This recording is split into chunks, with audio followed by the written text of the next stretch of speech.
Dr. Watson, would you kindly close the door behind you so that we can limit the price of your carelessness to merely hours of work rather than days? My apologies, Mr. Holmes. I found myself rather taken aback. I saw tidier houses in war-torn Afghanistan. Are those my surgical needles? I ran out of tacks and the matter required immediate attention. Was that my supper? Plainly not, for I was the one who ate it. I set it aside for this evening. And for that I am grateful. Is that my bed? Watson, since you've proven yourself a master of observation, might I ask you to apply your skills to a more pertinent question? Namely, the whereabouts of today's newspapers. They are the key to everything. The newsboy is usually reliable. Medically speaking, I often find that the key to everything is good sleep. In a bed. Your papers are here, on the table. Let us see what the postman brought today.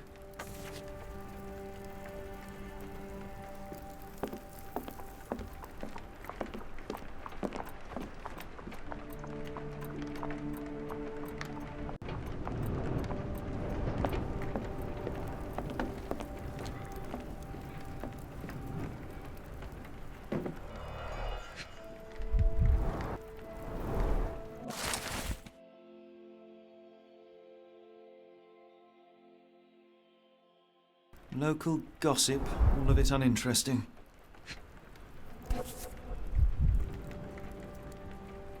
Your order from Barnes' bookshop has arrived, Doctor. Barnes insists on delivering the books to our door, even though we could easily walk to his shop. That's good service. Another letter from Werner. I never reply, but they keep coming.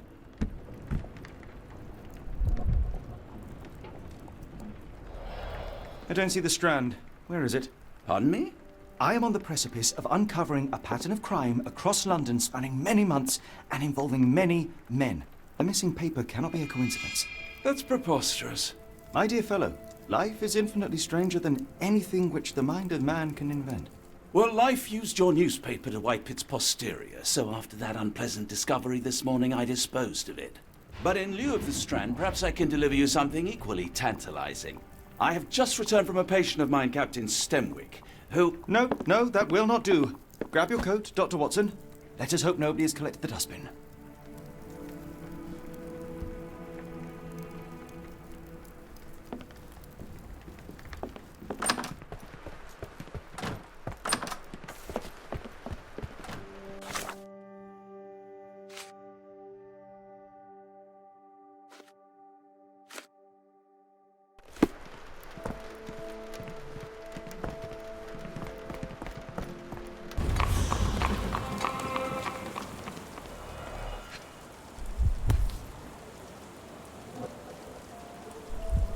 A cactus spine.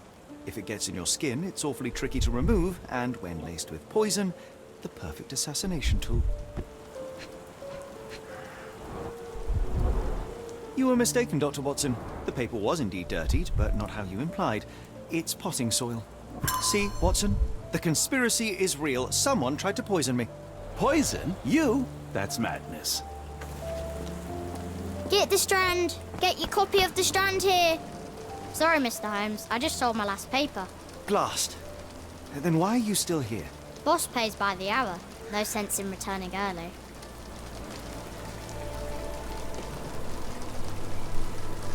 Any breaking news today? The dock accident. It's the talk of the town. Yes. Besides the tripe on the front page, anything about burglaries? I'm not sure, sir. You're a bright child. I presume you see everything that goes on around here? Nothing gets past me, mister.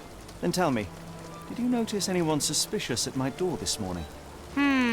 Like the man with your newspaper? Precisely. What do you know? I know the value of a shilling. Dr. Watson?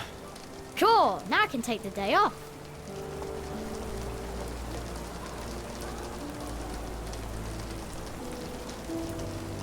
Did you see what he was up to? Nah, not really. I saw him approaching your house, but I had a customer. Then there's a loud bang. I ducked down. Not because I was scared, because I wasn't. I had to protect the merchandise. And all I could see was him kneeling at your door. Which way did he go? Not sure. I was distracted by customers. Sorry. Can you describe the man you saw? He was carrying a lot of books. Up to his chin they were. Never heard of a well-read assassin. Looks can deceive. Hence the appeal of disguises. All right. You earned your shilling. That'll be all.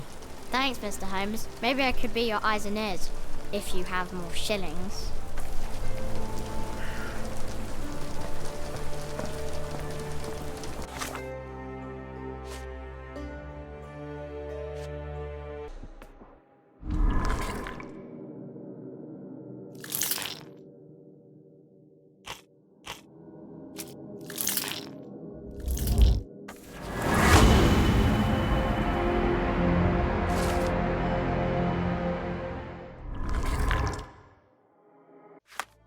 Come now, Mr. Holmes. Murder? Get the Strand. Yes, Barnes Get has your his copy quirks, of but the he also Strand has here. his scruples.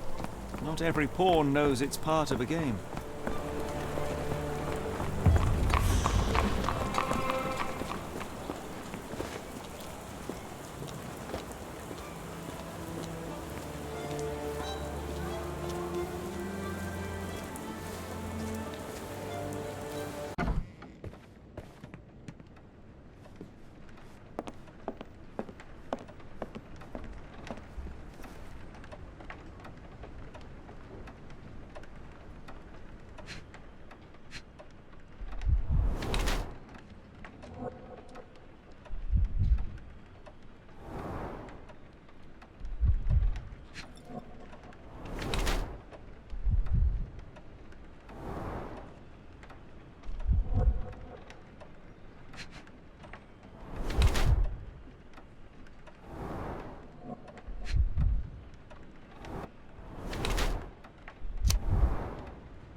Mr. Barnes, a word.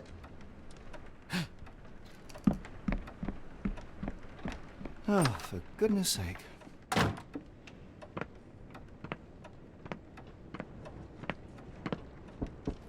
Who goes there? Sherlock Holmes. Now will you please? Mr. Holmes. Golly, I did not see you come in. Would you care to answer some questions for me? Well, I wish I could, but I am deep in the weeds with work. How about we reschedule in a month or two? Come now, Mr. Barnes. It will only take a moment. No, really deep in the weeds with important things. Well, help yourself to any book. Just take it and pay later. I trust you, Mr. Holmes. Barnes doesn't seem like himself. Why is he acting this way? You're asking the right questions, Doctor. Let's find a way to coax him out.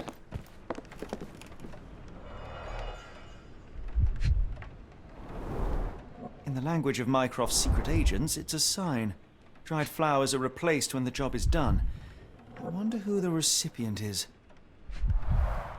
The finest view London has to offer.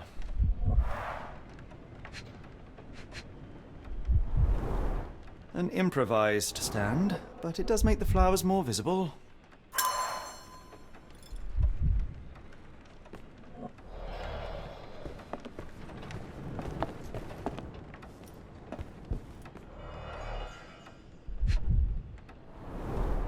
Basics of cryptoanalysis, cryptography in Egypt. It appears Barnes has an interesting hobby.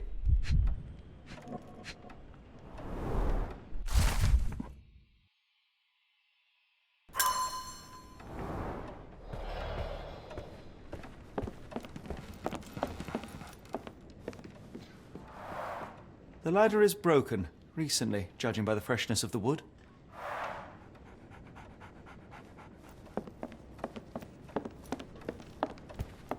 I could hardly imagine anything more macabre.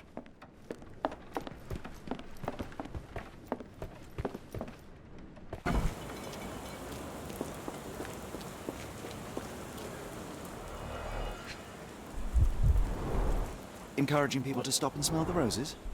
Our national emblem. God save the Queen. It must take patience and care to produce a bloom so beautiful. I imagine so. I merely sell them. familiar spine. Is this what I found in my dustbin?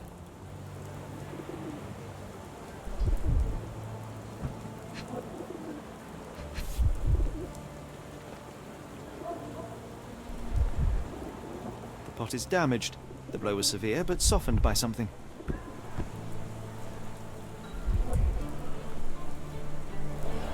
Anything tickle your fancy, Mr. Holmes?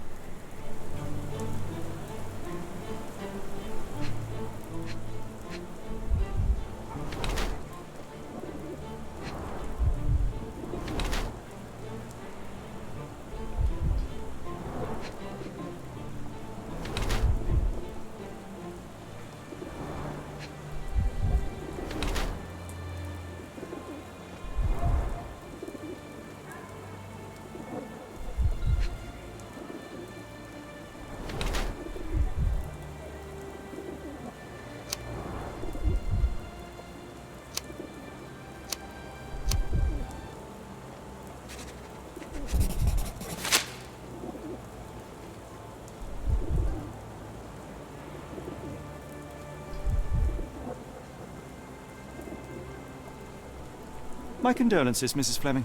Mr. Holmes? Your husband's death. You're clearly still in mourning. Oh, no. I loved him more than anything, of course, but that was some time ago now. Life goes on. A lesson we all learn, one way or another.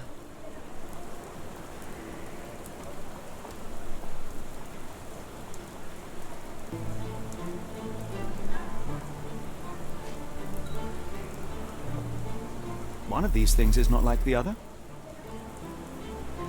Come again? The cactus. Those fearsome spines can prove a devil to remove, and the sap is often toxic. And a rose thorn can give you tetanus, but we still grow them. The cactus seems comparatively harmless, though you have me thinking it must be valuable. I was under the impression that you knew its price already. Your guess is as good as mine. The first time I saw this cactus was when I came back from my break.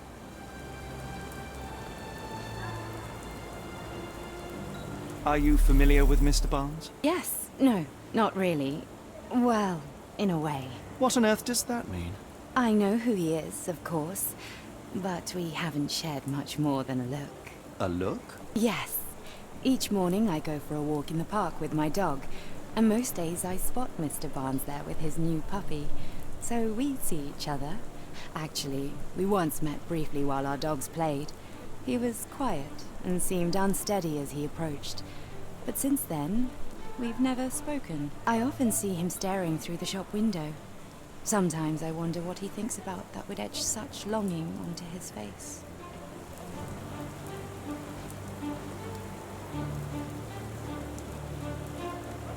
What do you make of the flowers in Barnes' shop window?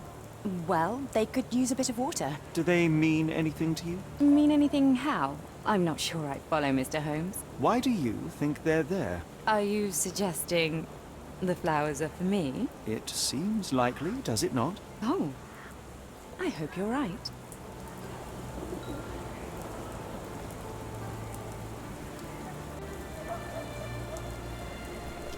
Hello there. What's your name? Lily, I know, not very original.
I think perhaps I have been chasing shadows.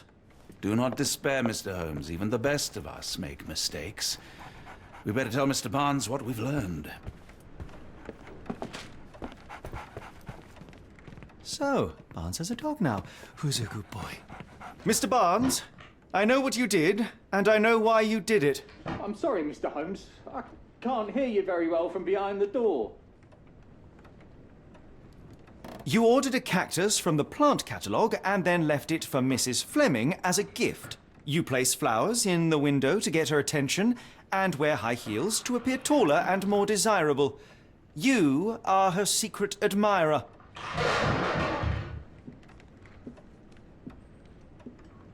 I couldn't read this morning's edition of The Strand because it was covered in soil and spines. I know you dropped a cactus on it and then fled.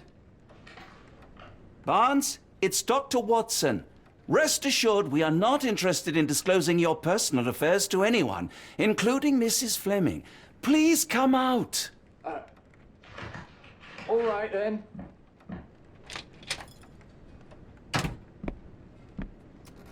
So, you know what happened then?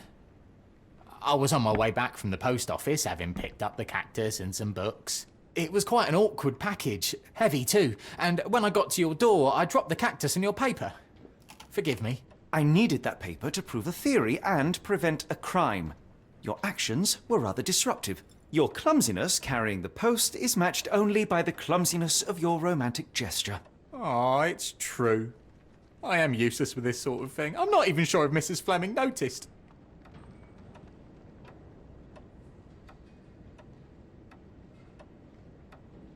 As in most things in life, truth is the answer.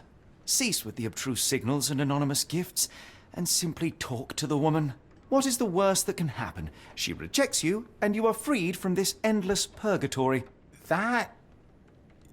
Yes, you are correct, of course. I do have a slight tendency to overthink things. Thank you. So, at last, we return to the matter of the paper. I'm investigating a string of burglaries. Did you perhaps read of any before the edition was spoiled? I don't recall, but you're welcome to read our copy for yourself. You had an issue of The Strand here all along? Well, naturally. I am a bookseller. I have a subscription to every magazine and newspaper in London. So you ought to be familiar with the concept of burying the lead. Oh no, my apologies, Mr. Holmes. I'll make it up to you however I can. I am an expert on obscure languages and translation and Yes, okay. Just give me the paper.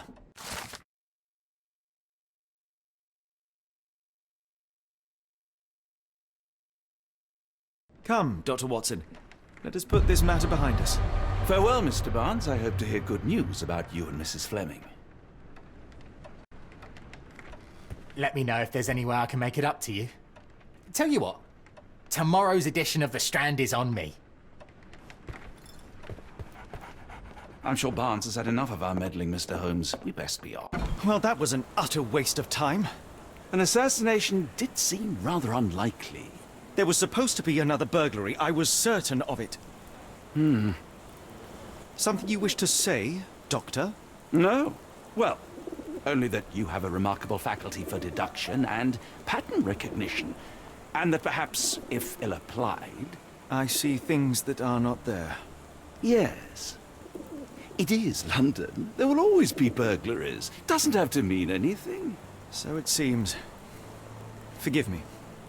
Without something to occupy my mind, I turn into an entirely different animal. Which brings us back to my news from earlier. I think I have a case for you, a real one. Truly? Indeed. Though perhaps not as thrilling as your stories from Cordona. A patient of mine, Captain Stenwick, told me that his servant disappeared. I said I knew just the man to help. What do you say? Oh, Watson. Yes, I know it's not the most tantalizing mystery, nor the story to launch my writing career. But... It's brilliant. Let's go. Oh, good. Well, his house is nearby. Come.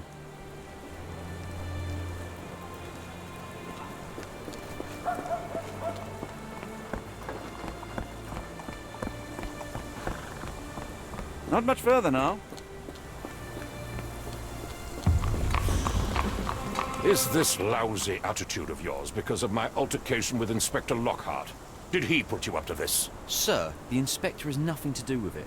I'm telling you the same thing I tell anyone seeking a missing person. Good day, gentlemen. Forgive the intrusion. Captain Stenwick, this is my colleague Sherlock Holmes, the consulting detective I told you about. At last, a professional. This useless officer refuses to do anything about Kimmy here, my missing servant. What was your name again? I shall be certain to inform your superiors. Sergeant Ruffles. And it's my superiors who made this decision, sir. Have there been other disappearances lately? Of course, here and there. But when life is tough and opportunity comes knocking, you can't blame those who answer. Why has the police department decided not to help? We investigate murders, thefts, fraud, arson, real crimes. A servant walking away from his master is not our highest priority. That said, if we find Kimahia breaking the law, we'll be sure to notify Captain Stenwick. Now, I must be off. Best of luck in your search. You heard that, didn't you? The way that man spoke to me. I shall need your written testimony. Then we can lodge a complaint. Captain, perhaps Mr. Holmes' time is better spent learning about your servant, so that he may begin his investigation. Ah, yes. Quite right. Fire away. Tell me about Kimahir. He's foreign. A Maori. All the way from New Zealand. Biggest man you've ever seen, and as strong as two. Dark hair and fearsome tattoos. He doesn't speak a whit of English. Never bothered to learn. But I made do with pointing. I invested a lot of money in him, so he must be found. When did you last see your servant? Kimmy here normally brings me the morning papers, but yesterday I had to get them myself. He must have escaped the night before yesterday. May I see your servant's bedroom? His shack is in the garden. You can't miss it. Did you search the room? Of course, but only to check he wasn't lying dead inside. Everything seemed normal at a glance. Is there any reason Kimahir may have left? I should think not. He had all he could have wanted. Gainful employment, new clothes, and all the cabbage he could eat. I take it this is the first time Kimahir has vanished? Undoubtedly. The man seemed terrified of the city. I think it was all the noise. He never left this estate. Should he cause any damage, I will bear the responsibility, for it was I who rescued him from savagery and brought him here to England in the first place. Did Kimahir make off with anything of value? Heavens, no. I would have mentioned it to Sergeant Ruffles. Still, he must have fled with some money on his person. No. I kept his wages in my safe. For security. All right, Captain. I think I have enough to get started. We shall first take a look around the mansion. Go ahead. I'll be here, mentally drafting my complaint.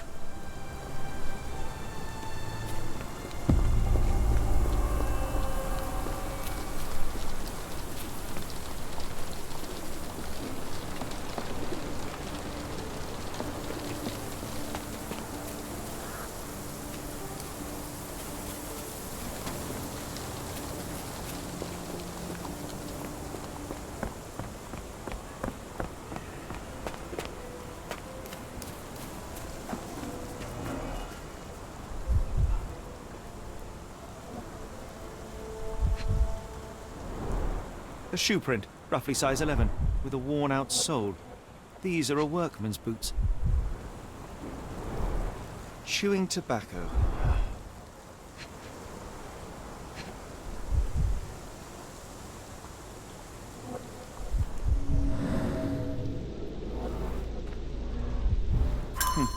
Looks like a knee print. Someone knelt here.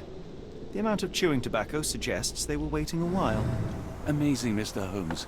To read the ground like an open book.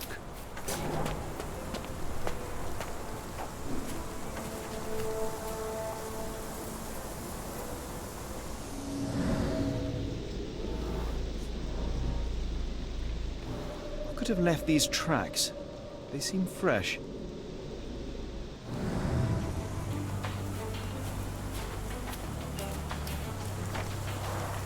This lock is quite unusual. It appears that the key should be bent to the right.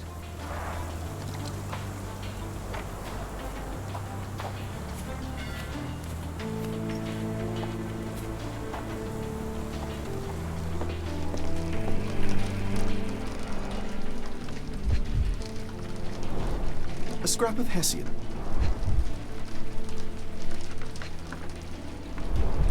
These were sturdy boxes. It would have required a serious blow to break them.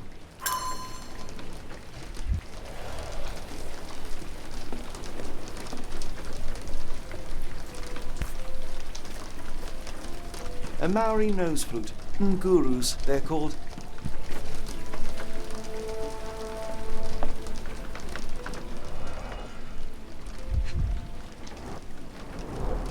Button chops. The remains of a meal. The ashes are long since cold.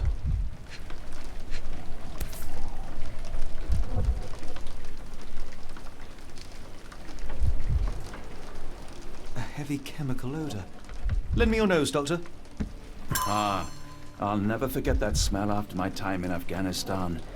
That's an opioid, Mr. Holmes, a narcotic.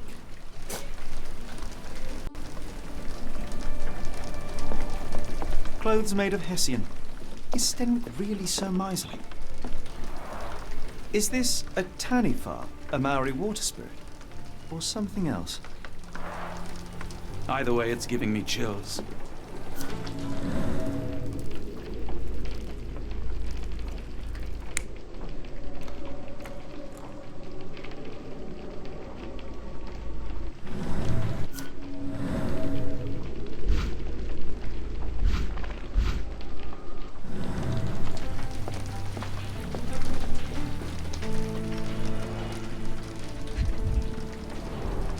Impressive. The sack of grain retained the shape of an impact. Someone hit their head here.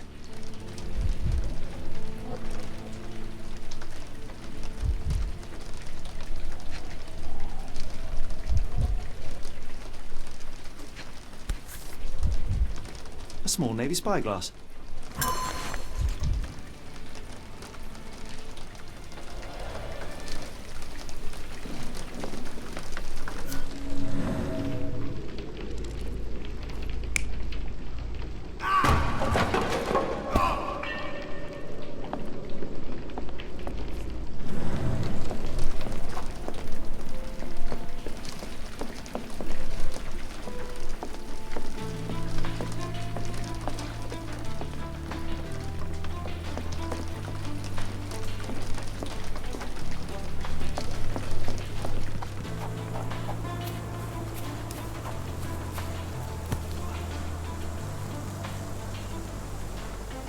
The rag reeks of smoke. Someone plugged the chimney.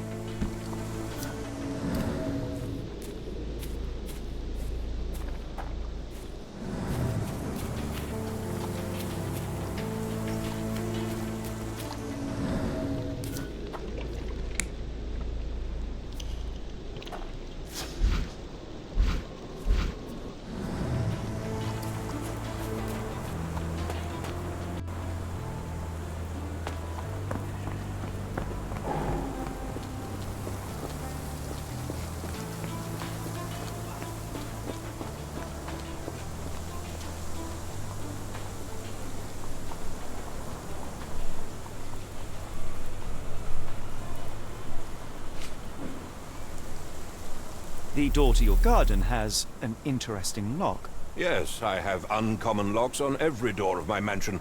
It makes them harder to pick. Kimmy here and I both had a set of keys. I'll need to borrow them. No, you'll need to do what I tell you to do. Examine the garden.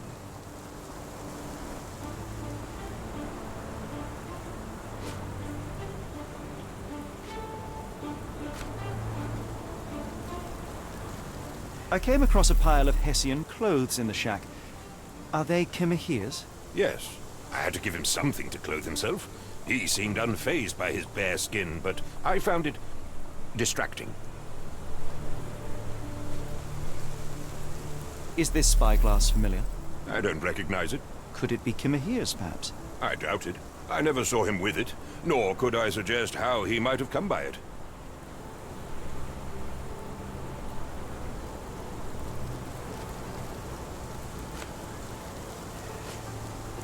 Has Kimihia ever indulged in tobacco?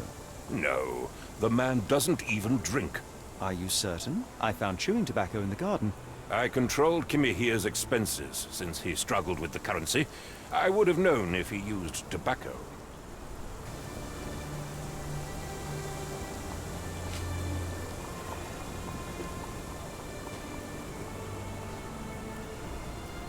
Do you happen to know Kimahir's shoe size? I wouldn't have the foggiest. But I'm sure it was enormous. Not that it matters. He spent his life barefoot. Despite my best efforts, he simply did not take to shoes.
Someone moved a cart to this spot and then took it elsewhere. Can't see it anywhere in the garden.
Surveilling from afar, the intruder waited for a window of opportunity. When Kimahir went to sleep, the man crept up to the shack and slipped narcotics down the chimney pipe, then blocked it with a cloth. Kimahir inhaled the sedative and fell into a deep sleep. The intruder tried to move him, but the man was heavier than expected. The intruder fell on the sack and dropped his spyglass. In order to transport the servant, he had to use the cart. The final challenge was opening the garden door. Luckily for our intruder, Kimahir had the key in his shack. Remarkable. It makes total sense.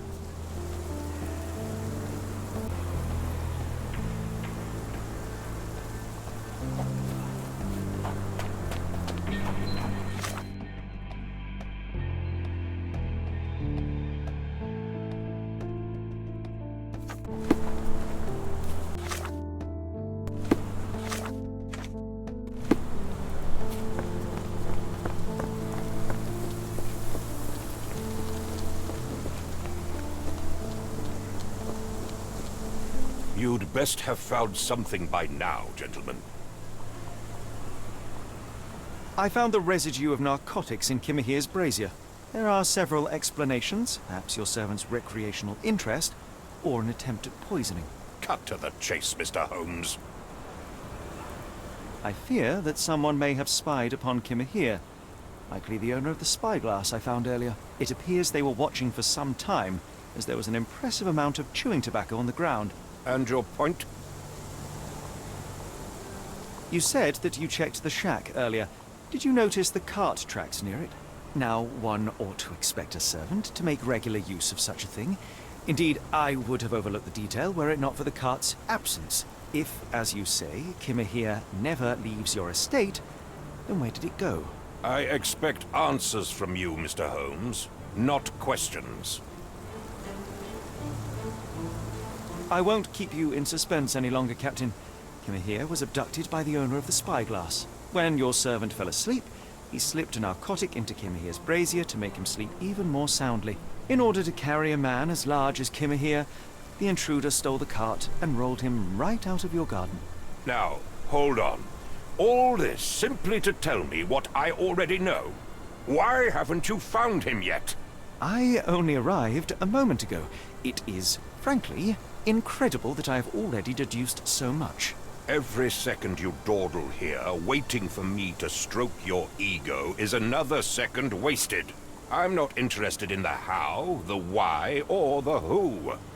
I am only interested in recovering my investment. Spare me the claptrap, boy, and go and fetch my servant.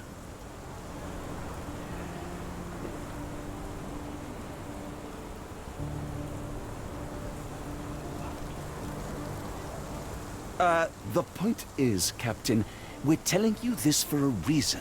The intruder fled through the garden door, and we need a key to follow his trail. Well, then you should have led with that. Here you go. I hope you'll return soon with good news. And in the meantime, please teach your companion the art of brevity.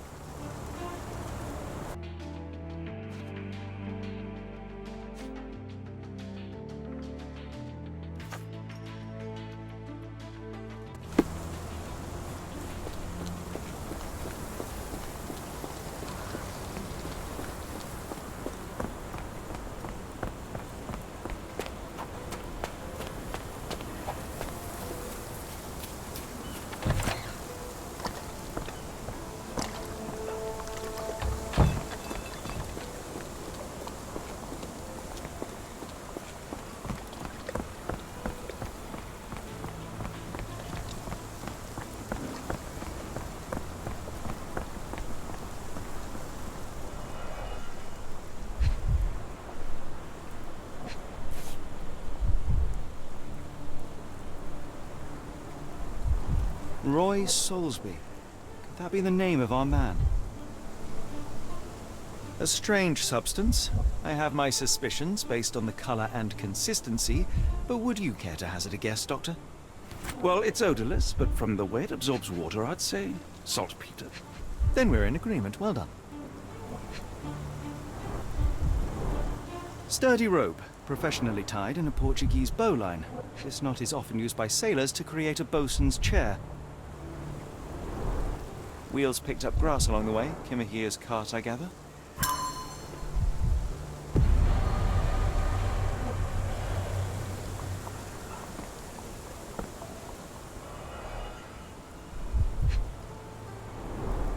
A large pile of horse droppings.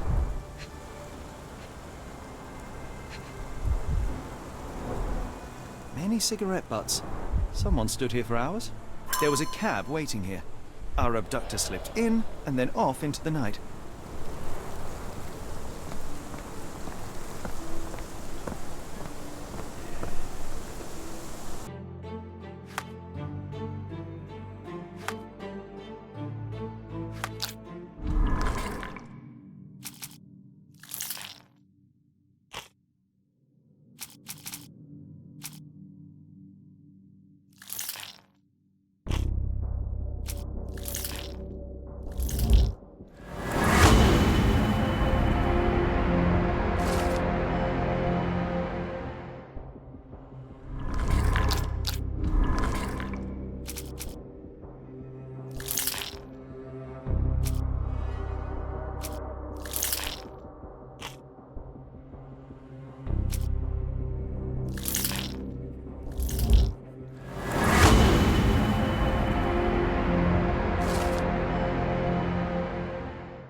The strand proved not so useless after all.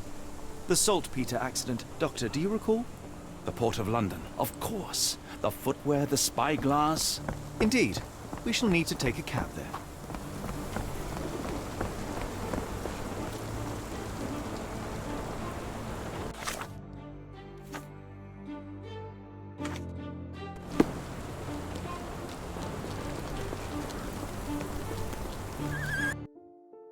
Where to go? The Port of London, please. I will show you where to stop.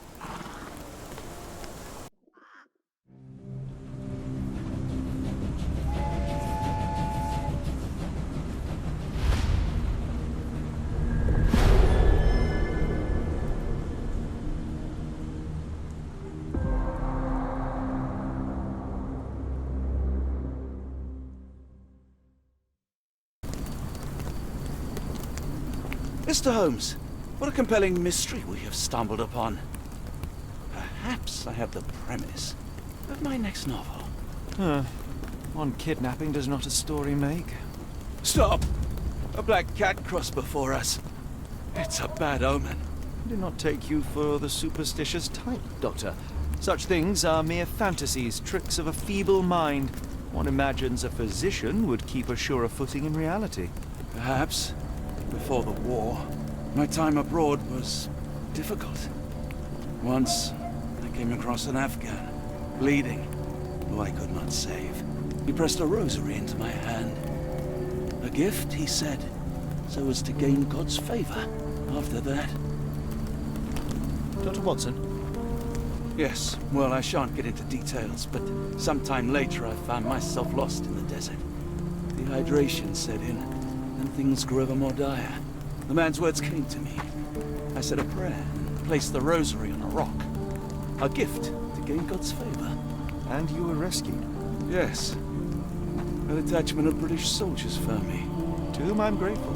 But without their diligence, you would not be standing here and I would not have this case.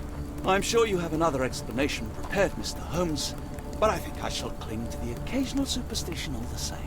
To each his own, Dr. Watson. So long as it does not interfere with my methods, do it.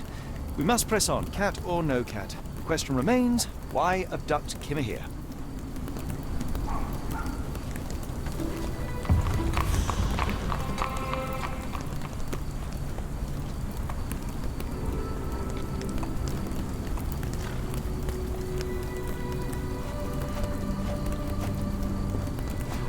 It appears that the saltpeter explosion rattled the locals.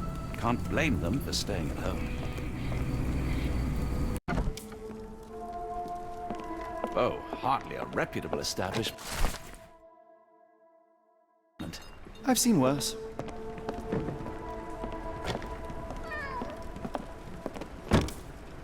Greetings, miss. I'm hoping you can help us. We shall soon see. I heard tell of a recent explosion in the port. What do you know of it? Ah, yes. Something exploded in a ship's cargo hold. Caused a terrible blaze. The sky was red with smoke till morning. Where precisely did it occur? The ship sank near the third pier, next to the dockyard. My colleague and I are seeking a burly man, above average height, with workman's boots. Half my customers, then.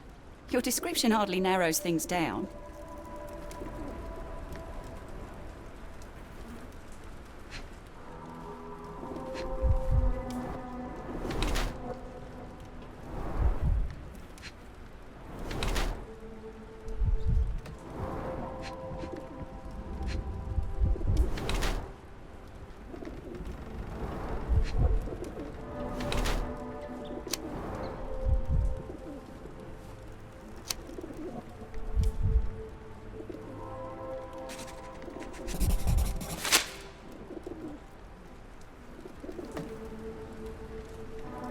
Your clothes are already tight, and soon they won't fit at all.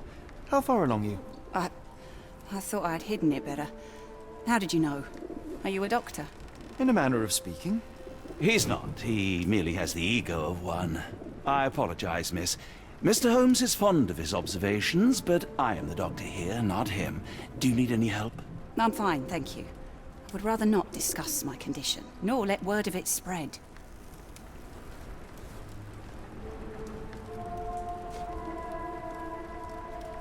What do you know about this poster? A foreign woman asked to put it up. She's plastered them all over the port. Any clues as to her whereabouts? None. It was hard to understand what she was saying.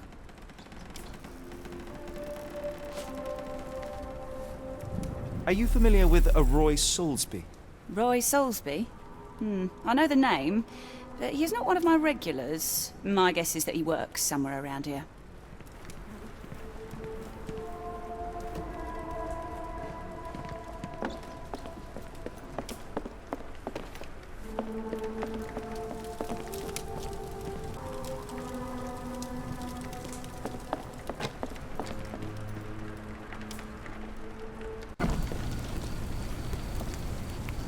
It's a large harbor. If our kidnapper is hiding here, finding him won't be easy.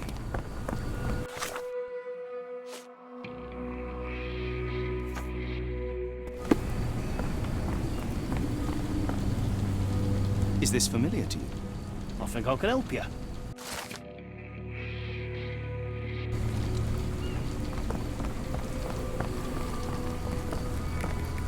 Help me, please.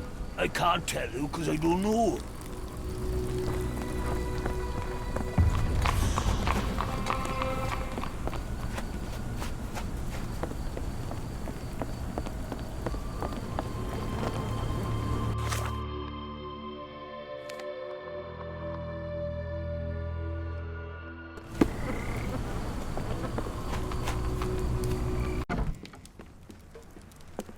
Hello, lad. Is this where I may find Dea? You read the poster? Yes? You know where my brother Girves is? Sadly, no. Well, not yet. Where did you last see Girves? He worked at a, warehouse. This man, Roy Solby, gave him the job. He paid him a necklace. I want to speak to Dea. Is she around? Amma, my mother, she got sick after the fire. Big red smoke. She couldn't breathe, so I took her to the doctor. Now I am in charge. Do you still have the necklace that Solsby gave to Girves? Girves left it near the, shrine. I tried to sell it to buy Amma medicine, but no one wanted to buy. How would you describe this Solsby? He was big and strong. He had a big scary eye. Scary, you say? Yes, like it was made of metal. Don't go anywhere.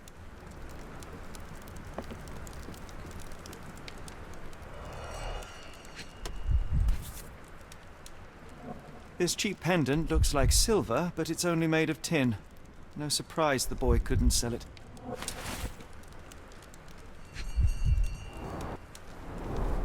I miss Girves. Do you think he's okay?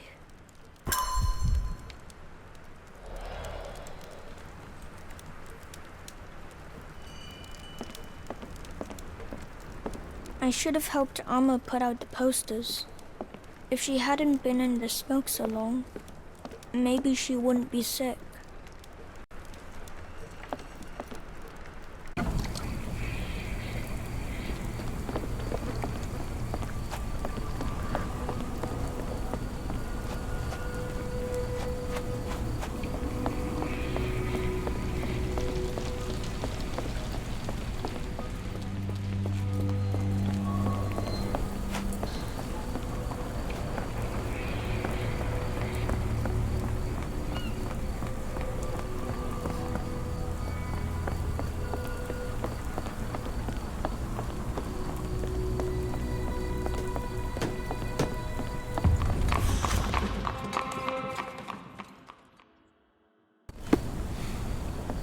May I ask for your assistance? I think I can help you.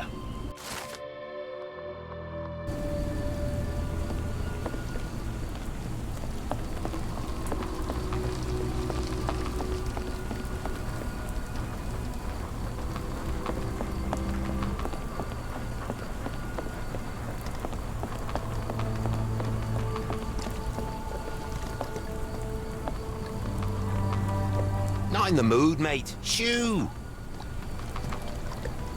Pardon me, sir. I am looking for Roy... Not again. Yes, I'm Roy, but I can't help you find your uncle or whoever you've lost. Now, what makes you think I would inquire about missing people? You are the fourth person to ask this week. Just because I work at the port doesn't mean I keep track of everyone who comes here. May I ask what you're doing here? This is where the ship sank the other day. I'm trying to work out how we'll remove it. You say we are not the first to ask you about a disappearance. Do you recall anything about those who came inquiring? I only remember the foreign woman. I didn't catch her name, but those are her posters hanging up everywhere. She has badgered me twice now. and I still don't know nothing. And this woman can be found? No clue. She was talking gibberish. Now, where was I?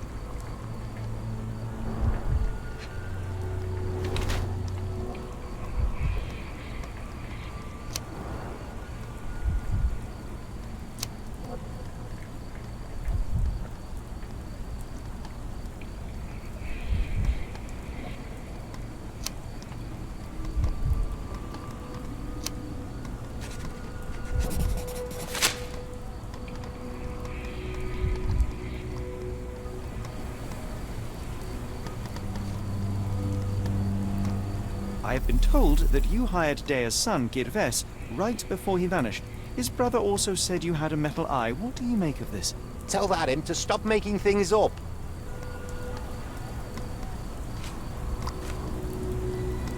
Have you seen this before? My card? Where did you dig that up? At a crime scene near Baker Street involving a young servant's kidnapping, I might add. No. Someone used it without my consent. How else would it end up there?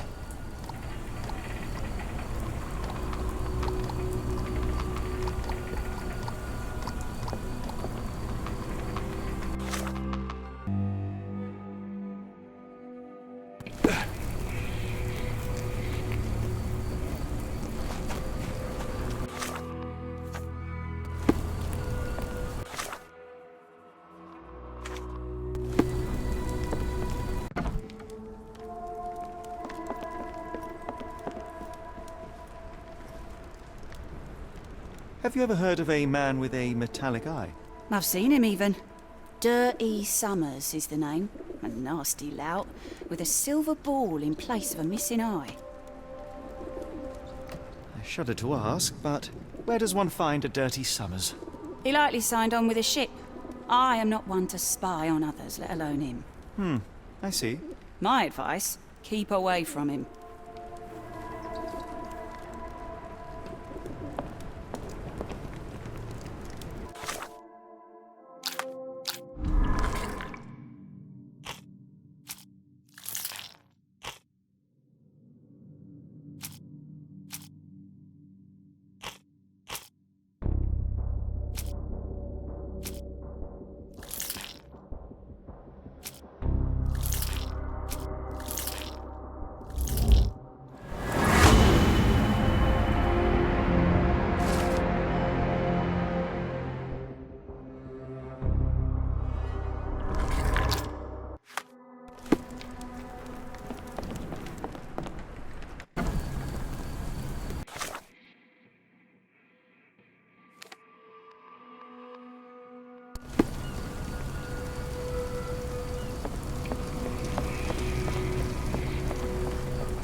What are you gawping at? Mr. Soulsby, you know more than you're letting on. What makes you say that? A man named Dirty Summers was involved in some recent kidnappings across London. He used your name as a cover for his deeds. What? Really? That doesn't mean I'm involved, though.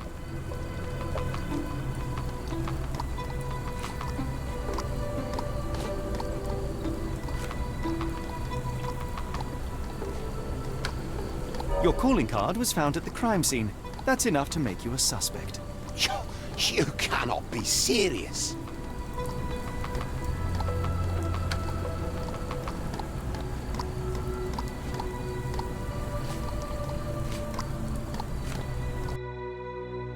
It's true. And that's before mentioning your gold watch. It's brand new and awfully expensive for a customs officer. Clearly you have found yourself another source of income. I'm sure Scotland Yard will be delighted to investigate further. All right, stop. Look, it's not as it seems. I did not partake in the kidnappings. I'm all ears, Mr. Soulsby. Yes, I know Summers. He paid me to turn a blind eye to his business in the warehouse area. Just that. On my word. You did not tell me which warehouse he used? I do not recall, but I used red paint to mark unsupervised warehouses. Ought to be one of them. What else can you say of Summers? He is a regular at the Cursed Mermaid. Goes there with his crew almost every evening. What for? I don't know. I assumed just for a drink.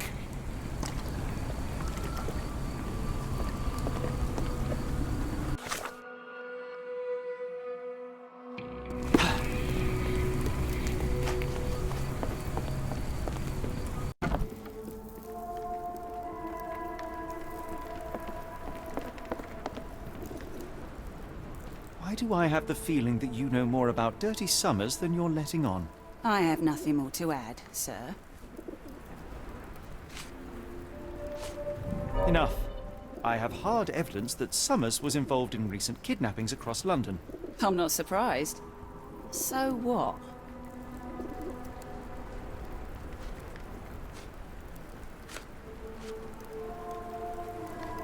A customs officer, Roy Soulsby, testified that Summers was a regular here.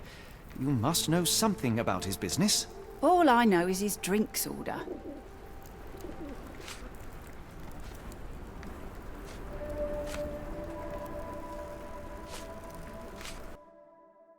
If the lives of the missing do not concern you, then I would urge you to think about your unborn child. Are you threatening me? Many people are missing, and the main suspect based himself in your establishment. One word to Scotland Yard and your life takes a turn for the worse. Now, spare yourself the trouble and tell me all you know. Okay. Summers hired my private room. I think he used it to recruit people, but I haven't seen him in a few days. He paid me cash, so I paid him no attention. Nor did I touch anything inside. Here's the key, go and do what you will. Just leave me out of it.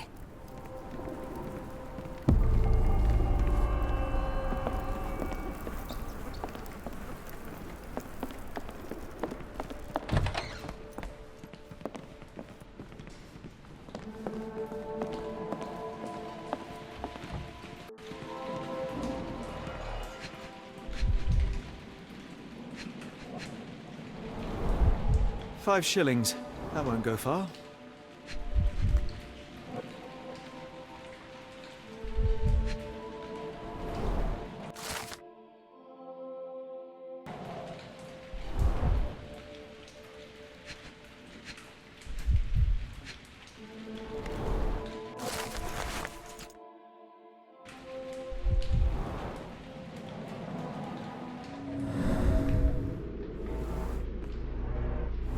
Strange symbols.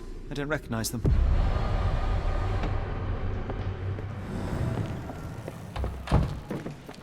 The hairs on the back of my neck stood up.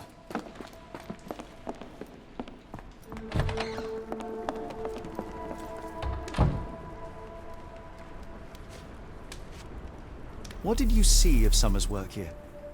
He was recruiting people? It was like the whole world came through my door.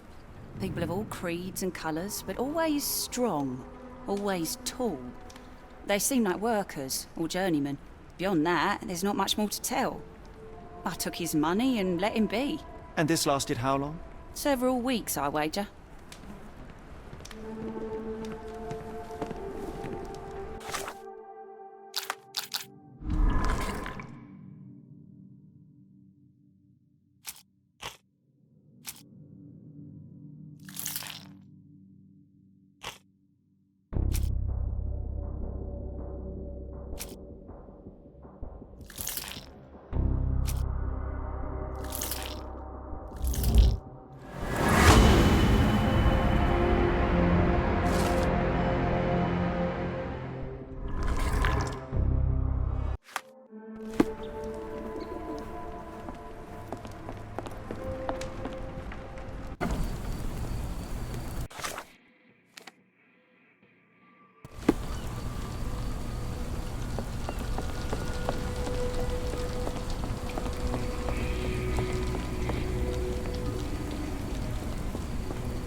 planks were broken with force.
Really, Holmes, this ought to be beneath you.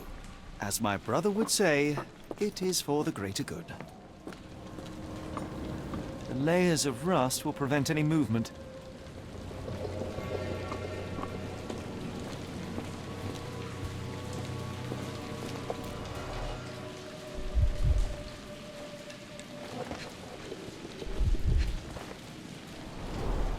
Good quality, but torn in many spots. Mold. That's why you don't leave sailcloth lying out.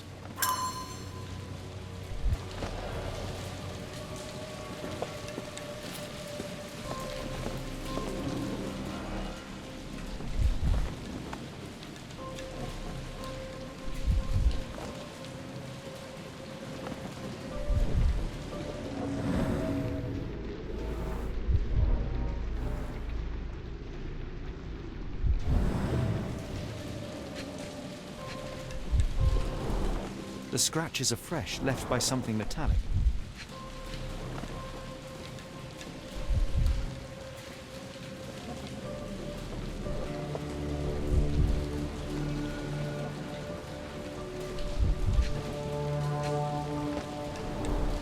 There are a couple of marks on this end.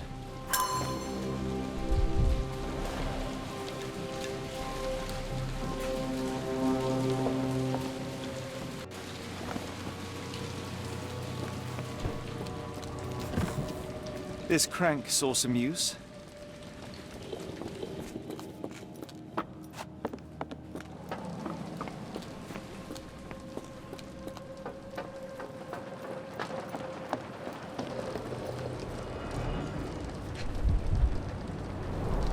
Well oiled and well maintained. Fit for a crank.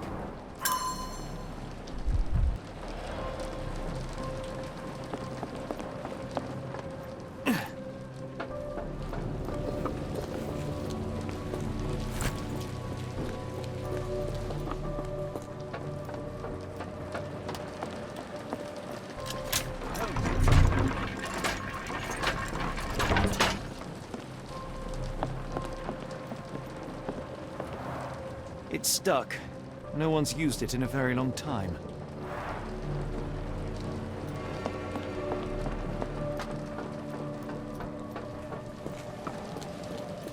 A hidden passage, just as I expected. Wait here, Watson, and keep an eye on the doors. I'll scout the premises. Will do. Be careful down there.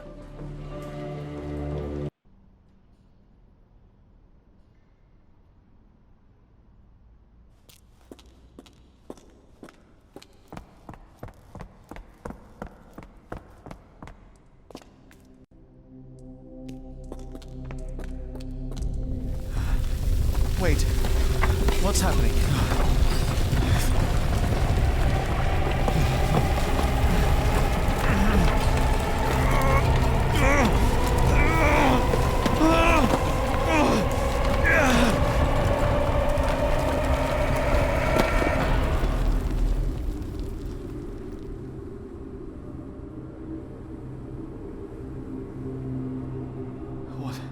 What is this place? Where am I?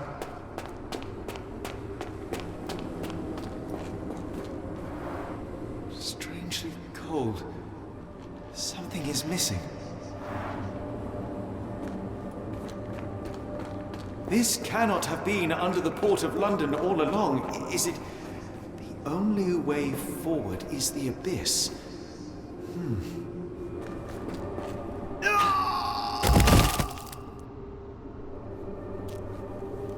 Phew, I didn't die. It is icy cold and pulsating.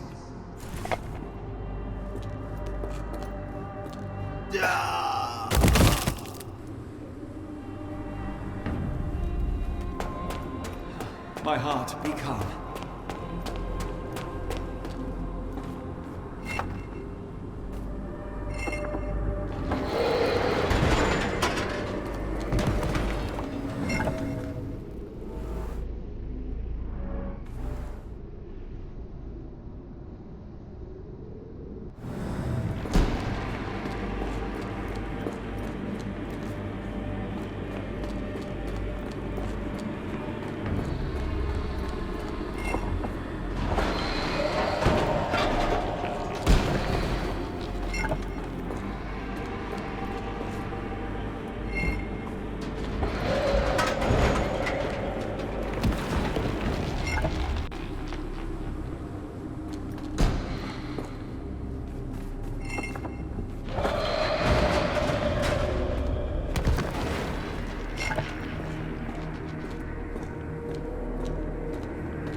I am somewhere else. How? It's harder to breathe here. What is that?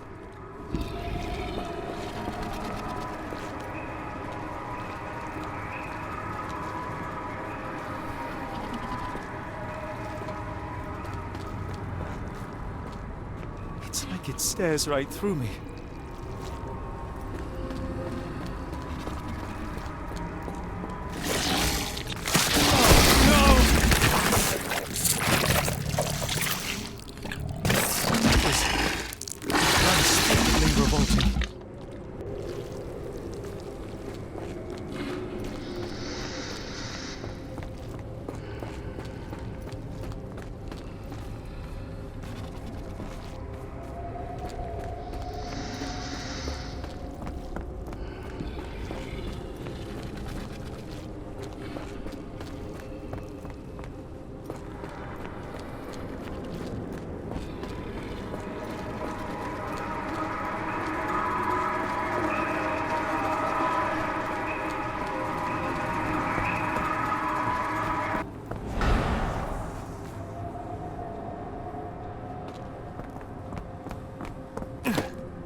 Head is already spinning. When will this end? There are 2 recesses.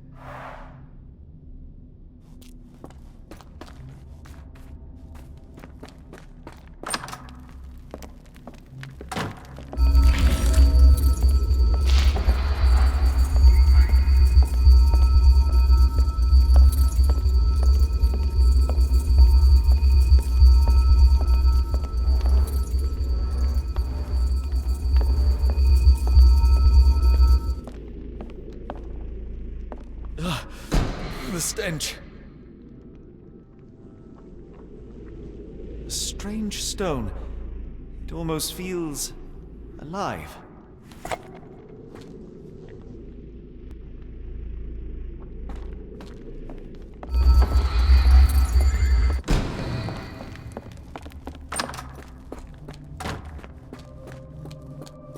One down, one to go.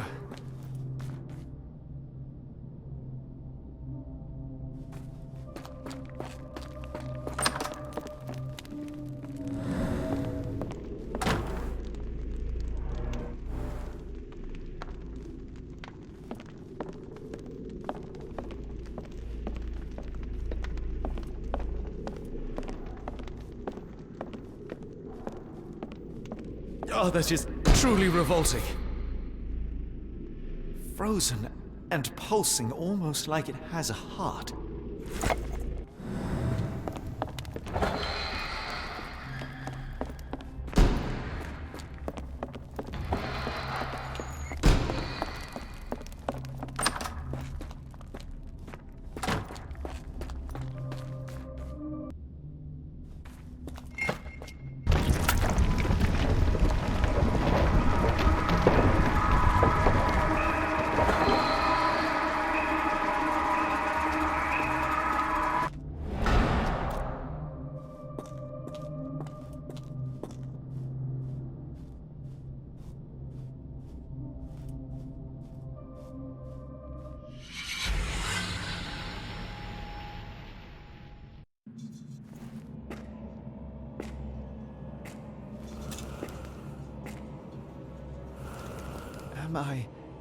Did I get out?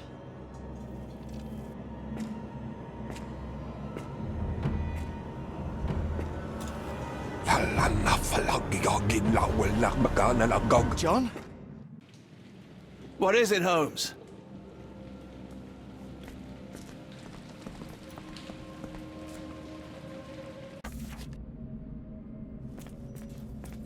Watson? Holmes, where are you?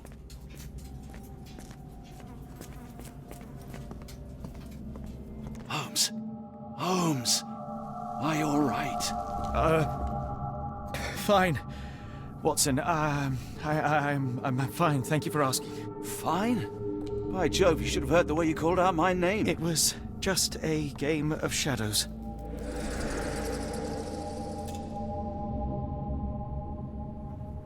I'm glad. This place gives me the chills. What are we dealing with? Something that's finally interesting.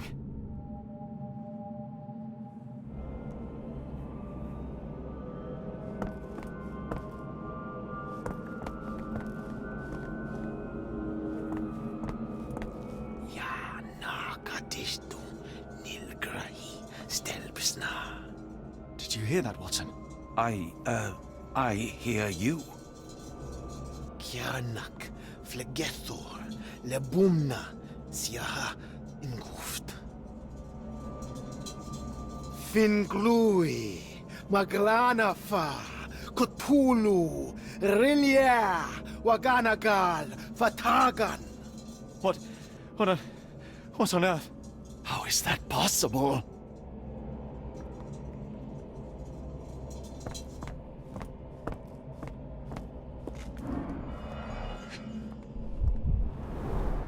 His abdomen is severely bloated.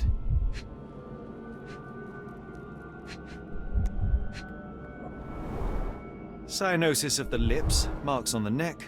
This man was strangled.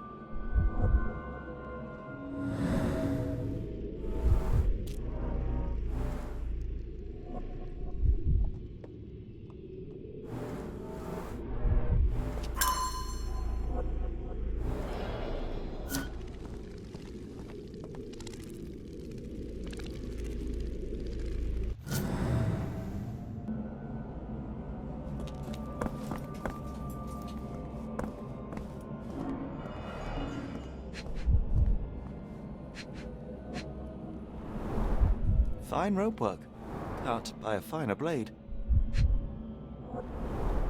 These clothes were crudely cut off someone. An American, judging by the style.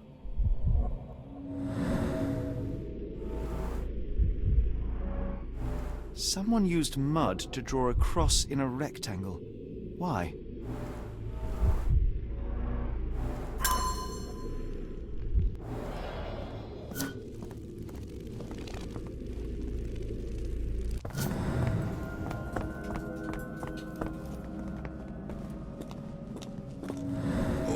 Potent. This sensor has more narcotic residues. What on earth? It looks like the scribbling of madmen.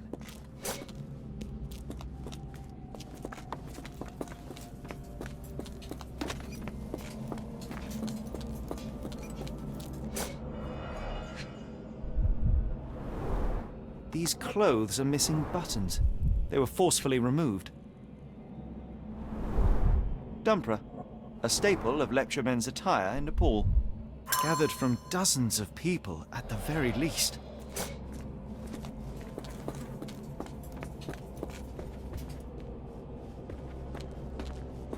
Miserable food, mass-produced.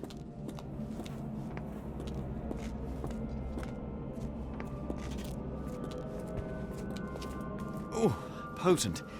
This sensor has more narcotic residues. A small bloodstain, but not serious. The strength it would take to carry this crate, let alone break it.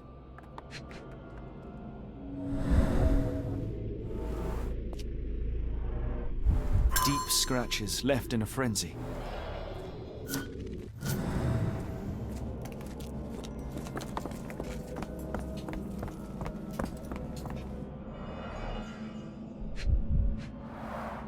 At least 24 pendants, all identical and made of tin.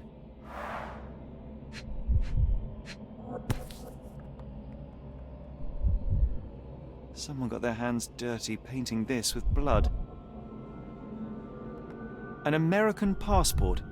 Amos Colby.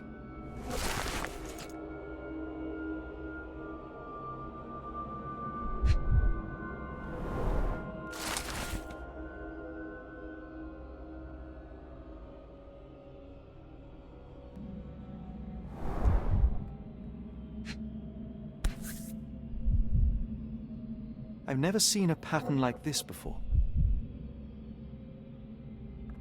Old blood stains.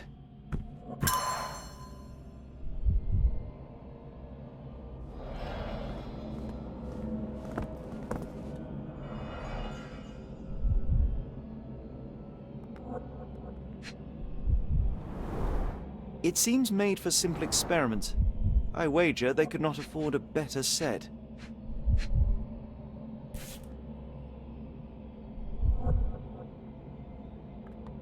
Black Edelweiss Institute, established 17-something.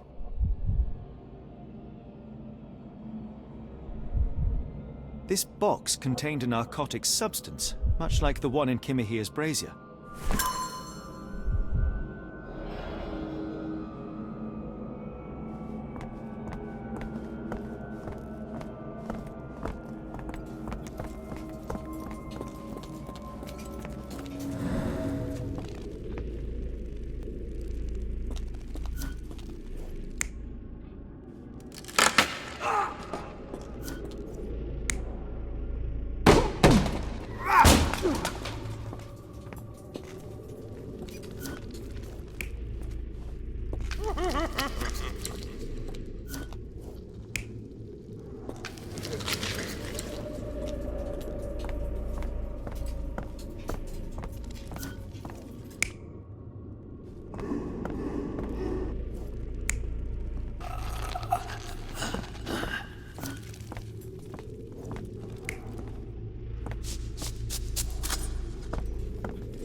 Many people were brought to this place.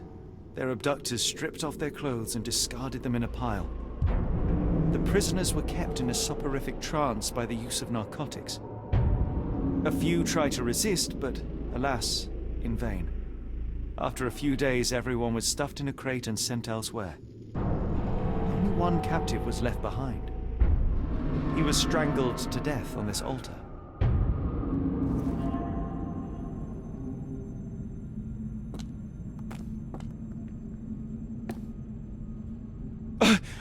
What the hell is happening, Holmes? Calm yourself.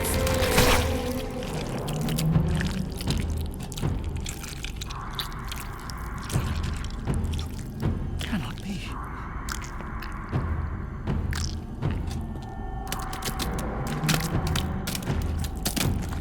What is it? Oh my God.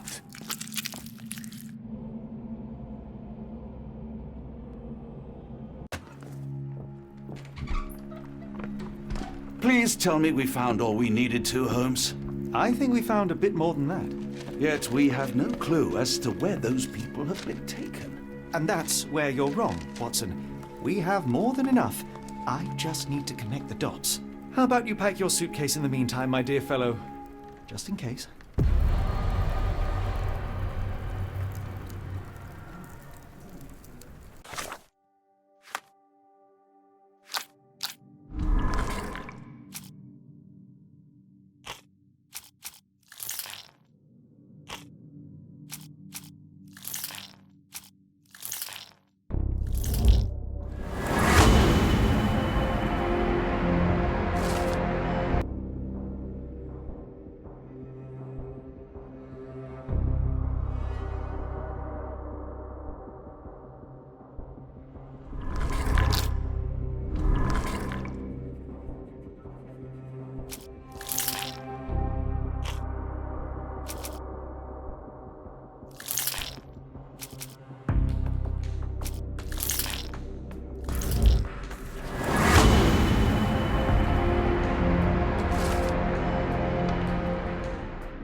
Dr. Watson, how does a trip to Switzerland sound to you?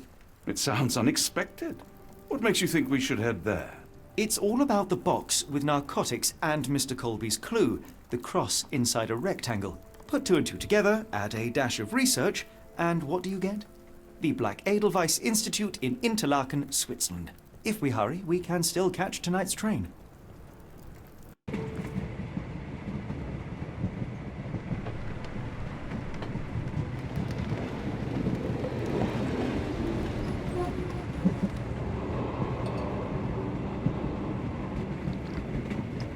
As grateful as I have been for your company, Dr. Watson, I'm afraid you shall have to investigate Edelweiss alone. Hello? Mr. Holmes, I fear you overestimate my abilities. Nonsense. You are a military man, a bastion of British courage. I'm no such thing. As a doctor, I avoided most combat, save for one dreadful day. My troop was ambushed in a village with innocents caught in the crossfire. Too many to help. The man with the rosary. He was one of them? A translator, yes. We were trapped. 6 soldiers and myself. I thought it was the end. But Lieutenant Paget refused to go quietly. The men prepared for a final stand. I rose to follow, but Paget shook his head. He told me to run. That I had other men to save. They charged, and I fled through the rear. So you see, Mr. Holmes, I am a coward. The logic seems inescapable. Yes. You, a surgeon by trade, would have been perfectly useless in that conflict. What? No. And how many men have you helped since? Ailments eased, troubles tended? No more than a handful. Truth be told, I have become somewhat of a recluse. How many people could you help with 30 years ahead of you? Dozens? Hundreds? Paget was correct. You can cease your self-recrimination. Holmes, I don't know what to say. I would start with, I am Dr. John Watson, may I look around?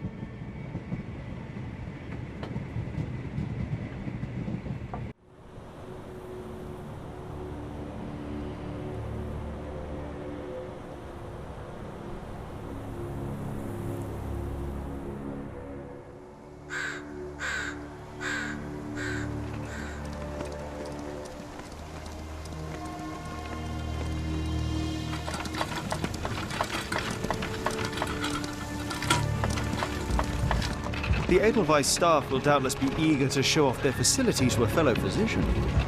I have already taken the liberty of sending a letter on your behalf to request a visit. And what of you? I shall be pursuing other avenues. Should you see anything troublesome or improper, simply notify the local authorities. Otherwise, try a little analysis yourself.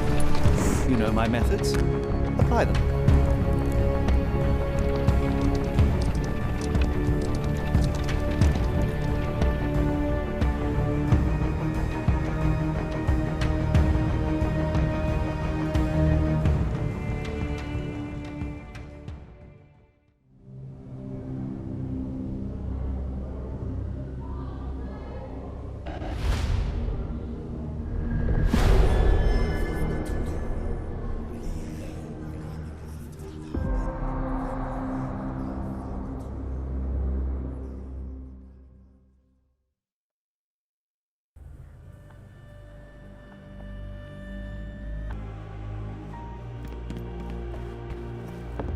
Salutations, madam. I am Dr. John Watson. I was wondering if you've got word of my visit. Yeah, Dr. Watson. We received your letter on the matter. Would it be to see Professor Gygax? At their earliest convenience, yes. I shall try not to take up too much of their valuable time. Wait here, bitte. Mr. and Mrs. Bronson, your girl has made remarkable progress. See? Take a look for yourself. My apologies for keeping you waiting, Dr. Watson. Surely you understand how medical work can make one lose track of time. Do not be sorry, Professor. I too know the importance of closely attending to patients. The work hardly stops here, yet the satisfaction of perfecting the mind compels us to persevere. I take it you welcome many a soul into your establishment? Admissions, yes. Visitors, though? I am curious as to what brought you to the Schwarzes Edelweiss. Word of mouth. An article I read back in London spoke highly of your institution. But rather than taking its word for it, I thought I would see things for myself. My asylum's reputation precedes it, then. Everyone, your attention, please. Guten Day. Yes, hi. Hello. The name's Amos Colby, Northwood Detective Agency, Boston. I got questions that need answers. Who's in charge here? What seems to be the matter, Dr. Watson? You can tell me. By Jove, it cannot be him.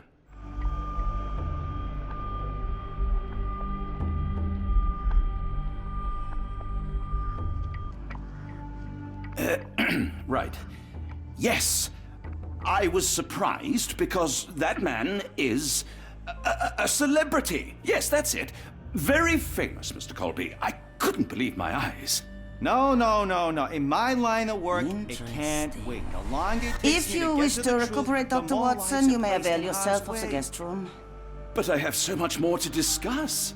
Nurse, if you'd be so kind as to escort Dr. Watson to the guest room. Herr Colby, from Northwood Agency. How unexpected. I am Professor Gygax. I would be happy to answer your questions in the examination room. Look, Professor, unless you got any clues as to the whereabouts of...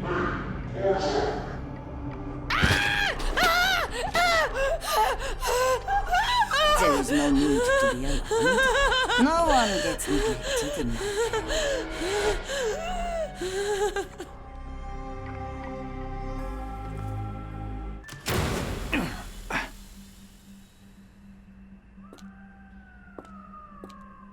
Now, let's not resort to brute force. Do not worry, Herr Colby. My methods are rather more delicate.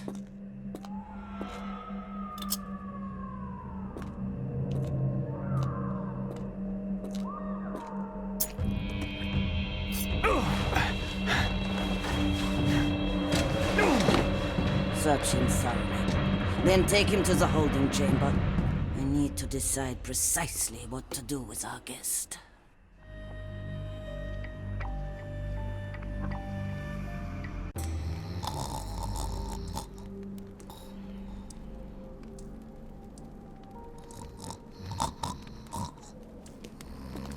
The unmistakable scent of alcoholism. Did you walk through their doors as I did, or did they collect you off the streets?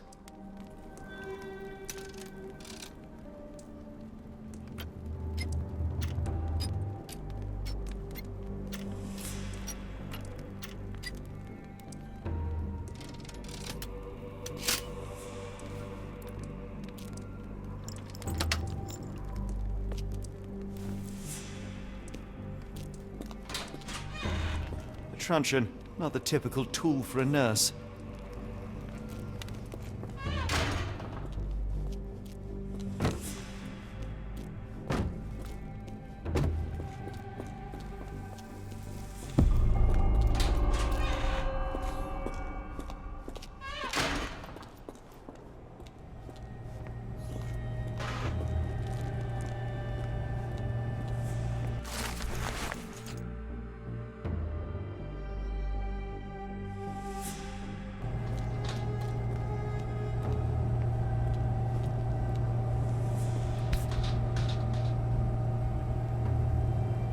Very sturdy. I might borrow it. What was that? Is someone there?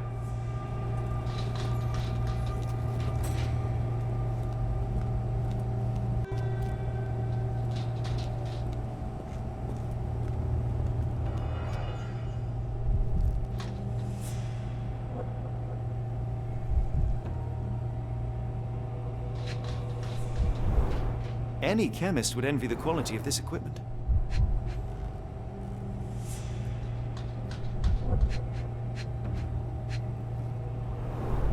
The final product, ready to cure madness, or to push one deeper into its grasp. Raw materials used to formulate medicine. With this equipment, they can create any type of medication.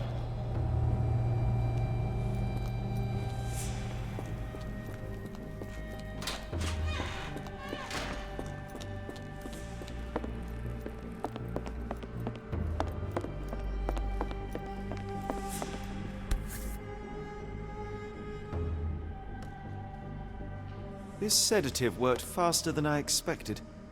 Perhaps I ought to train myself, build up a tolerance. I'd rather not sit in this chair ever again.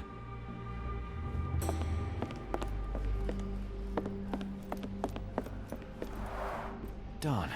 No way I can get past him without being noticed.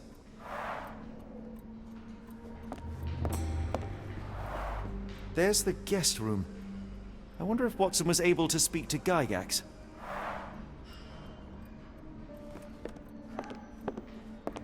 Locked. I suppose the reception will be guarded anyway.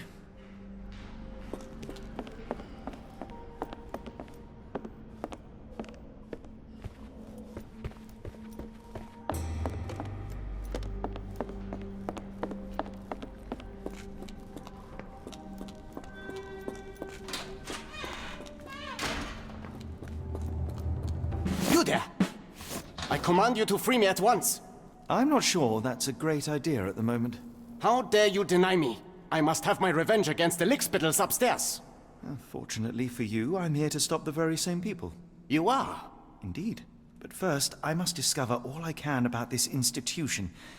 Tell me, have you witnessed the arrival of any foreign patients? Tell me? The gall! The impertinence to bark such orders! Please, we don't have time for this. Do you know with whom you speak? I am the great Napoleon!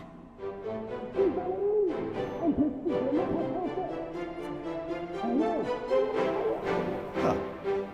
Napoleon Bonaparte? The one and only. Emperor of the French, first consul of the Republic, leader of La Grande Armée. Once I am free and have exacted my revenge against the guards who ridicule me, I shall rest happy in the arms of my beloved Josephine. Right. Well, I will leave you to your scheming, Emperor. My heart is pierced by Cupid. I disdain all glittering gold. There is nothing can console me but my jolly sailor bold.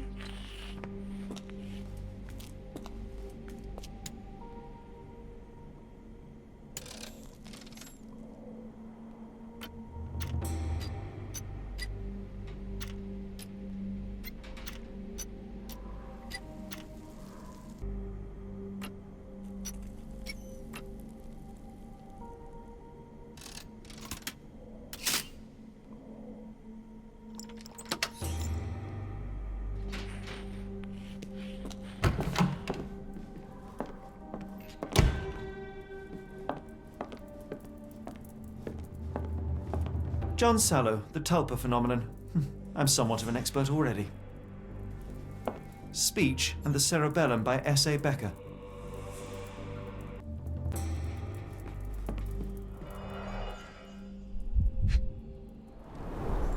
Looks like it's still operational.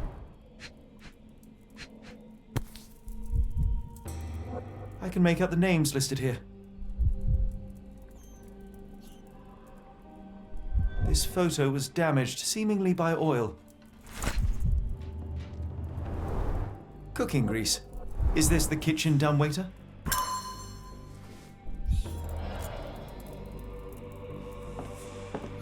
R.G. Hill, Dr. Connolly. It appears that all the psychiatric classics were banished here.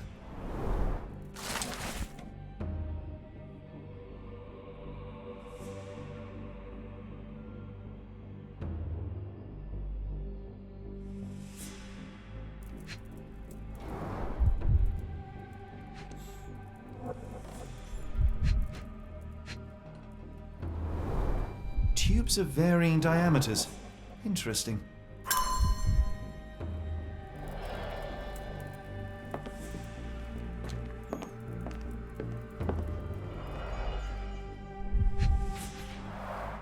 A certificate of appreciation from the municipal councillor to Professor Becker for contributions to the development of medicine in Interlaken. A simple toolbox, yet capable of repairing anything.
This should suffice.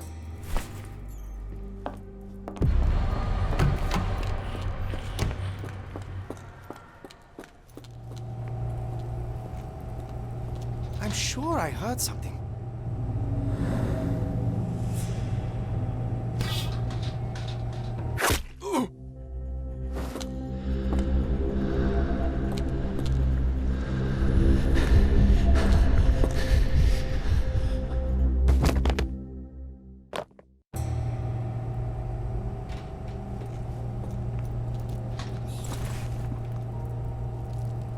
This should be enough to avoid unwanted attention, at least from a distance.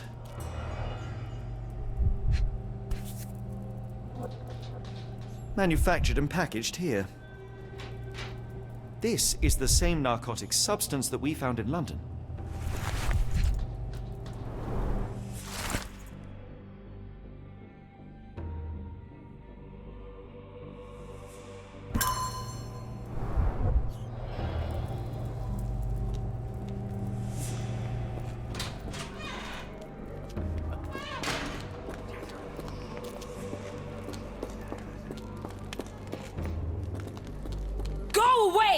Tear your lips from your skull with my fingernails! Miss, I'll gouge your eyes out and cut off your hands, just like you did to Heidi. I am quite certain you would, but I'm afraid you have me mistaken for someone else. So, I take it your name is Gerda. Who is Heidi? You talk strange. You're going to Hell's Door, aren't you? To where those other funny talkers finally shut up? Hell's Door? To what do you refer? Only Heidi had answers. Go away, pig! I said go, or you will spend your last moments on Earth screaming. This door won't stop me.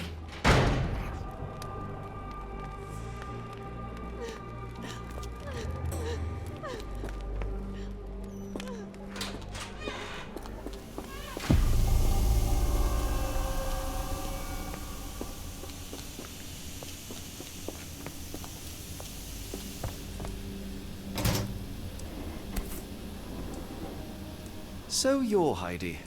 I didn't realize I was on Haunted Doll Watch.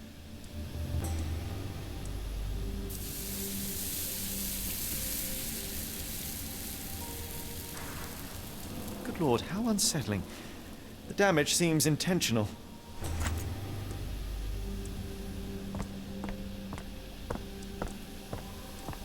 The garments of several dozen people at least. Fabric burnt in the furnace.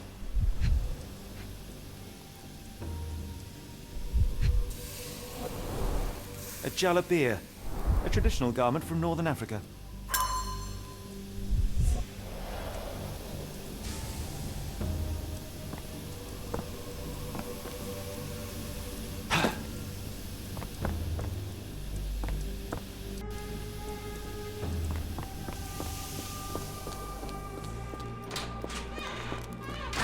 Make them pay for what they did to Heidi.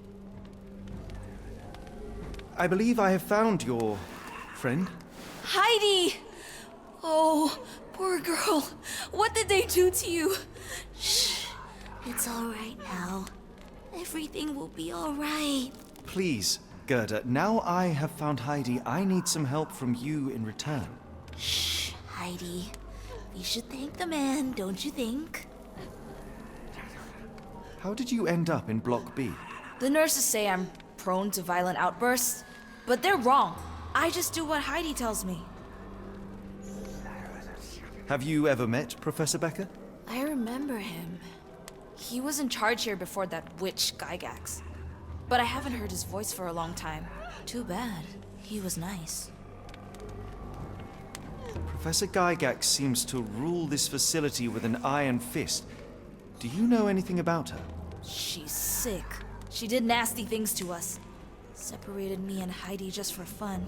Before she got here, this place was all right. Tell me all you know about those funny-talking people.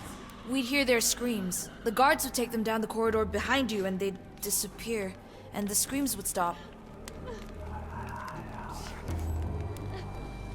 I shall leave you two to get reacquainted.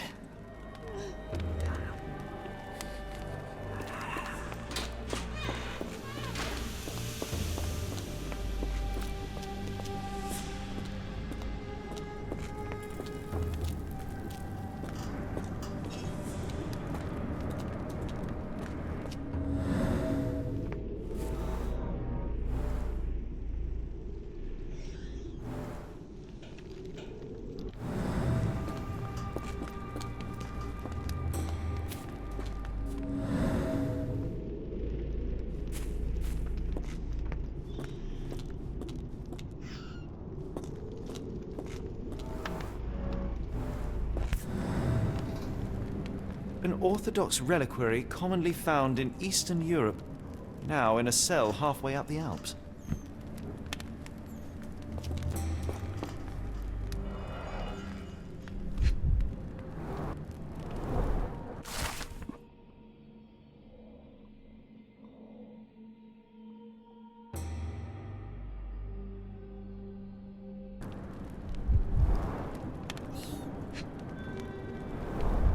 So this is how they kept the prisoners docile and harmless.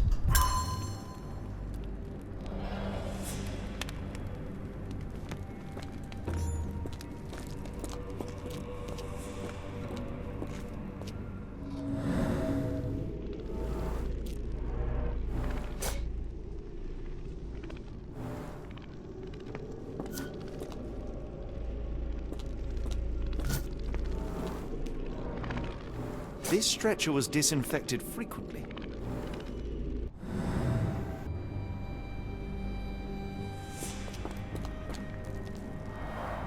The stamp on this crate confirms it came from America.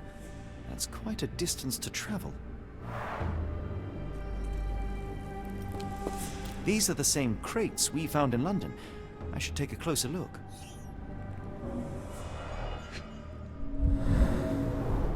A bottle this sturdy doesn't break by accident. Substantial blood loss. One poor soul found another way out.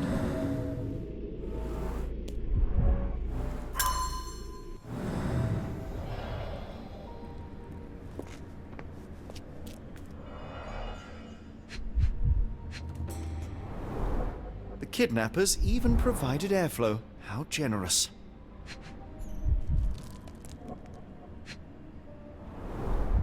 I doubt that one could survive such a journey with this little water. Dirt and sweat. They were locked in here for days, judging by the smell. This is the same design as the one from London. This trip was prolonged and perilous.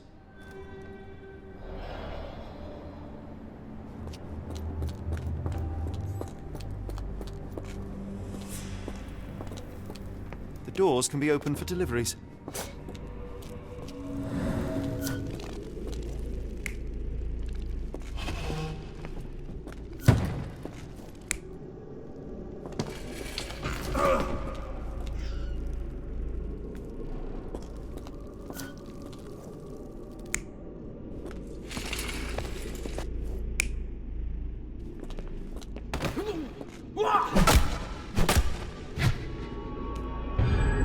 Carriages were backed through these doors, and they began to unload their cargo in secret.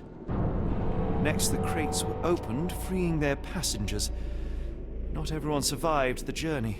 The dirty, exhausted, and dehydrated prisoners were then herded into cells. But all the cells are now empty, and I have not located a morgue. Time to find Hell's Door.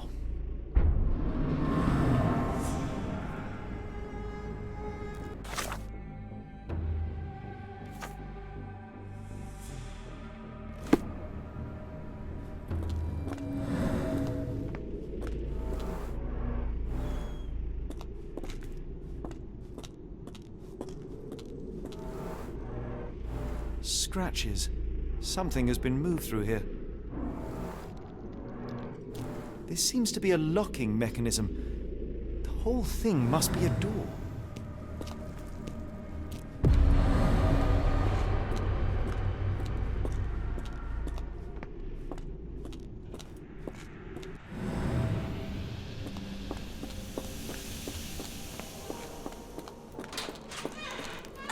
Make them pay for what they did to Heidi.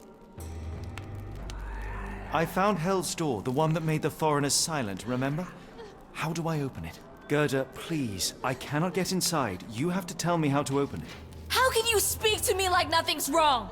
Can't you hear Heidi crying? Look at her! Look! She's suffering. I can't even hear my thoughts over her screams.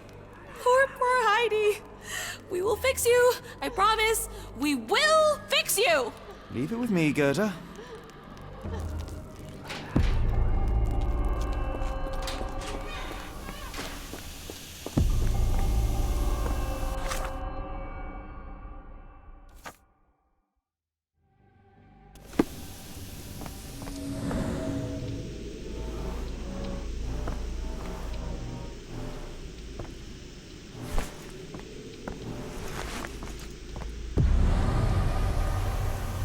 Garments of several dozen people at least.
Will this help fix your friend? Give it to me. How is she feeling? Everything will be all right, Heidi.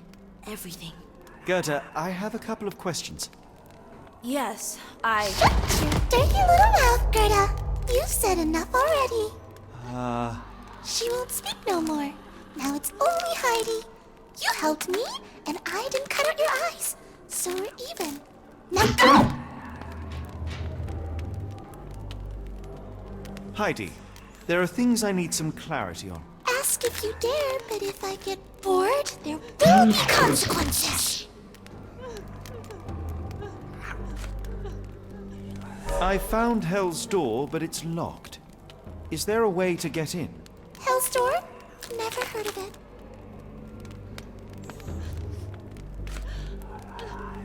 That's not true. You, Gerda, told me that Hell's Door makes people silent forever. And you believe that snotty little girl? I'll personally ensure that she never dares to speak again!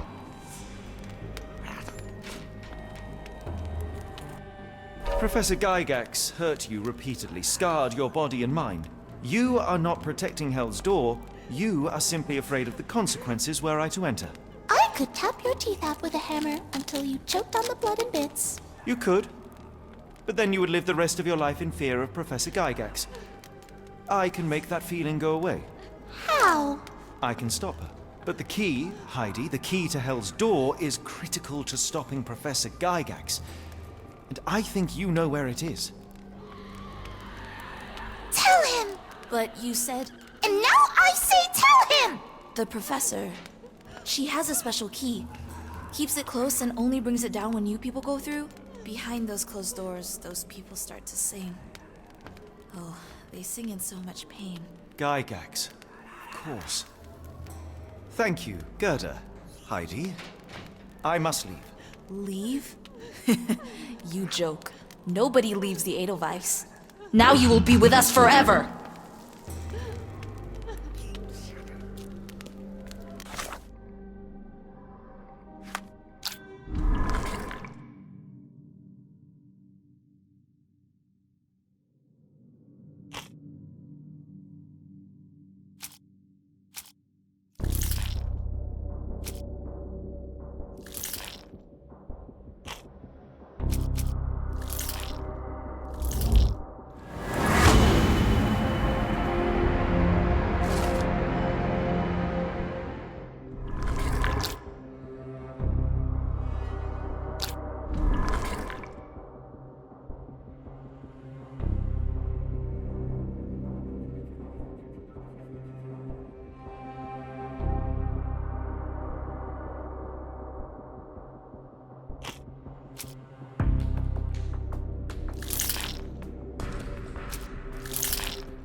At last!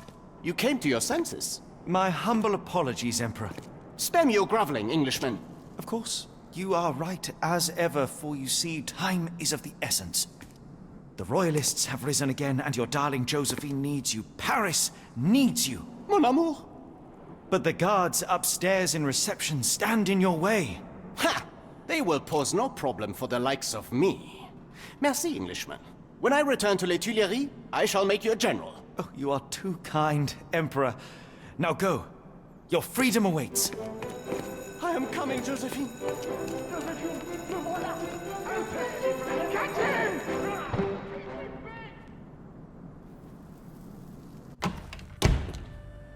Psst. Watson. Over here.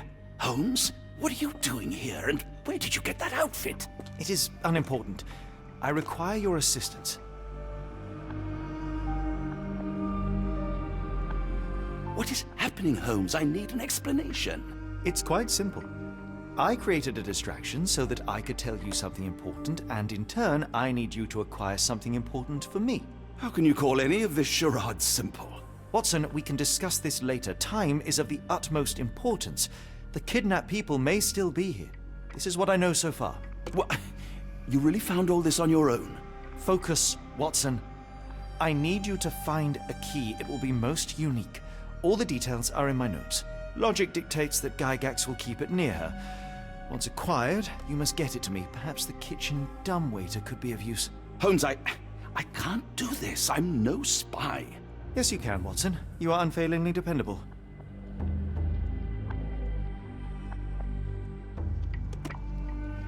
Dr. Watson, visitors are not permitted back here. I'm terribly sorry, Mr. Kuntz. After the war, my nerves, I fled all that commotion. It is nothing.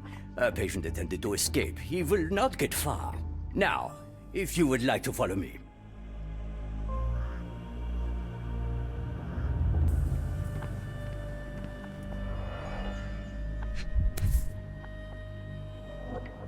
Perhaps I should take this. For all I hope it won't be needed. Did a child make these?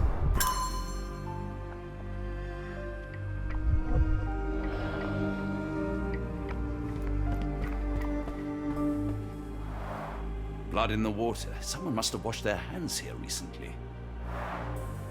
What have we got ourselves into, Holmes?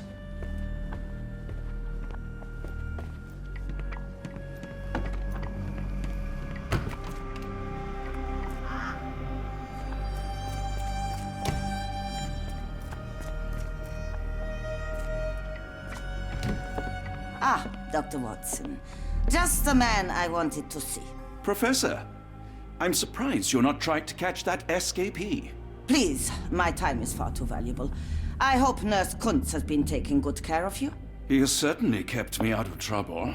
Professor, it is time for your appointment with your next patient, Mr. Wolf.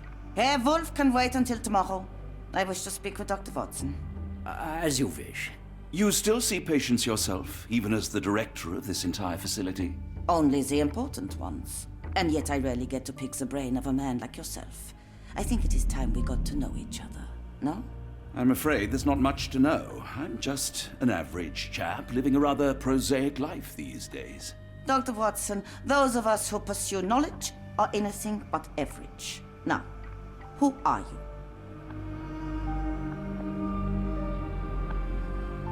I think once a soldier, always a soldier. For all I wished to help others, part of me changed when I was abroad. Broke, perhaps. So when I read about the Black Edelweiss and your work on the healing of minds, I simply had to learn more. I suppose my Edelweiss was always destined to attract other curious minds. But before we continue, I want you to understand one thing. A broken mind can never be truly healed. Ah, I see. So, what exactly do you do here? It is simple. If you cannot fix a person's nature, you must force them to forget it. Surely there are other methods of treatment. How naive. You remind me of a man I once knew, Professor Becker. But we do not speak of him anymore. A colleague? The former director here. One day he realized that Edelweiss had outgrown him and had to leave his house.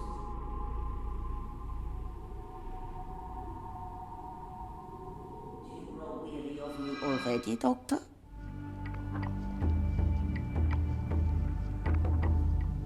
I was simply admiring your office, Professor. Apologies. While I am pleased you appreciate its practicality and appearance, we were discussing bigger things. Was my conversation boring you? No, not at all. I merely... No, I understand full well. You're not seeking conversation. What do you mean? It is obvious. Your mind craves truth, but not in this form. You must witness a practical demonstration if you are to learn. I'm certainly intrigued. Would that be possible? Of course. I propose a journey between the jury of the human brain. You will not leave without being truly enlightened. Kuntz, take Dr. Watson back to the courtyard. Then tell the nurses to prepare the operation room and the girl with the doll. Yes, Professor. Our preparations will take a little time. I will come for you soon, Doctor.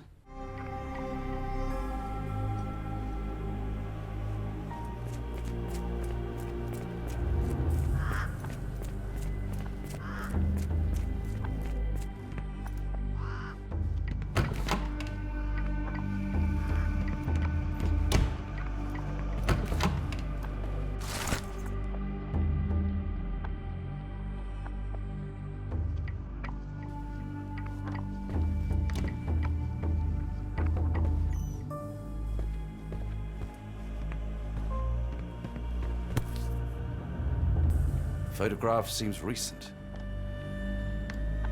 A commemorative photo album. Been a while since I've been in one of these.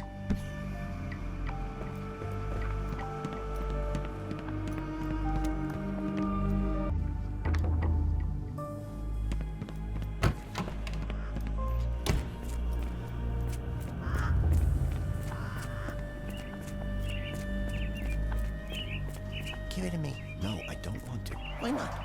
Minor birds, if I'm not mistaken. Beautiful creatures. Sad that they're caged here.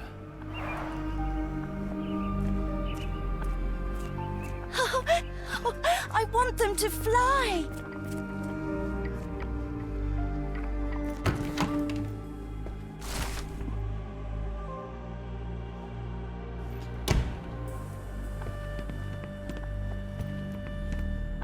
You are Mr. Wolf, am I right? Oh, hello. Who might you be?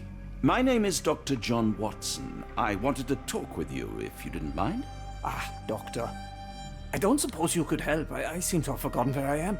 We're in the Black Edelweiss, Mr. Wolf. It's an asylum in Switzerland, and you are one of its most important patients. But why am I here? That's what I was about to ask you. I can't remember. Sorry, I can't remember anything. It's all right. You don't need to push. Try to relax. Let the thoughts come and go.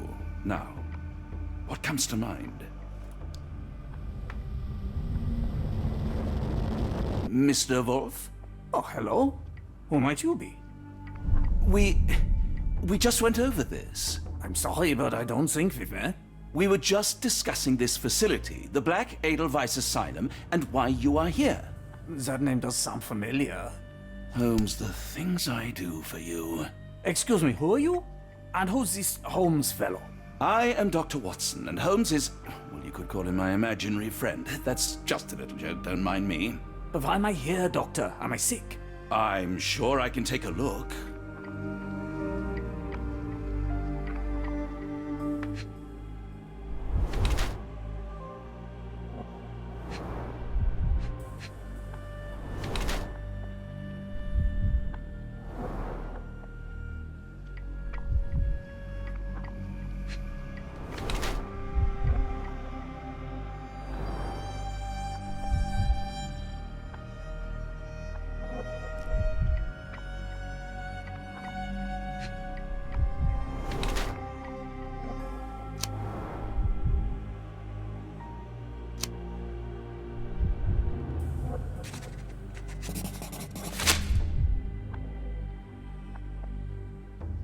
Dear Lord, what did Gygax do to you? Excuse me? Who are you? Oh, never mind.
Hello again. You won't remember me, but we've met before. I am Dr. John Watson, and you are Professor Becker. You were the previous director of this facility, the Black Edelweiss. Professor, really? Actually, that name does sound familiar. Wait. Let me write it down. I try to recall memories through writing, but they always feel just out of reach. As a matter of fact, I have more for you to jot down. Oh, yes. Yes, please, anything. Professor Gygax did this to you. She made you forget everything, even who you are. But we will play a trick on her. We will write a letter so that she learns her lesson. Put down what I dictate. Dear Professor Gygax, I bitterly regret that I let my beautiful alpine flower fall under your influence. I see now that you never deserved to sit as the director of the Black Edelweiss. You are not, as you so claimed, the future of the Edelweiss, and you never were. And by the time you make it to my cell, the police will already know the truth of how you came to be director of this asylum. Signed, Professor Becker. There. It's done. Now, hold on a minute. Who are you? My name is John Watson. I'm a doctor from London, a veteran of Afghanistan, and I wish to be a writer, though deep down I fear I lack the talent. And presently I'm risking my life to help my brilliant detective flatmate in the pursuit of a cult of kidnappers, even as I fear it may destroy him. I'm tired and hungry, and I have not had a good bath in weeks, and yet despite it all, I feel alive. Any more questions? Good heavens, sir. You're as mad as they come.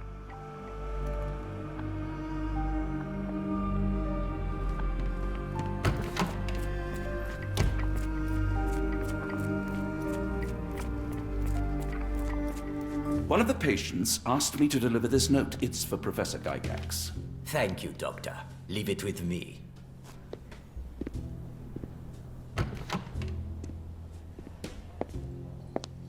A letter for you. Unbelievable. Kunz, with me.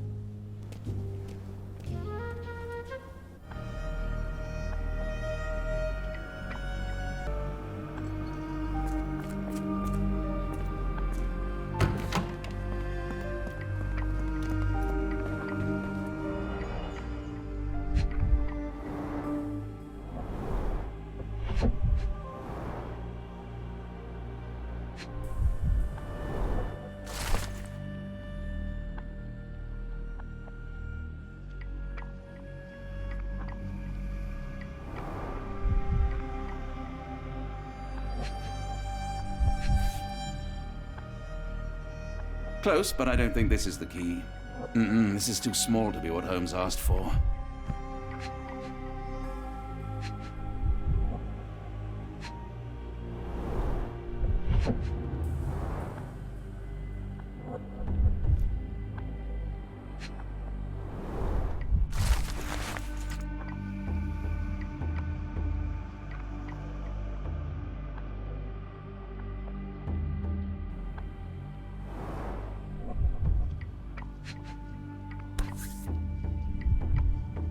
An Edelweiss relief about 2 inches in diameter. This must be what Holmes was after.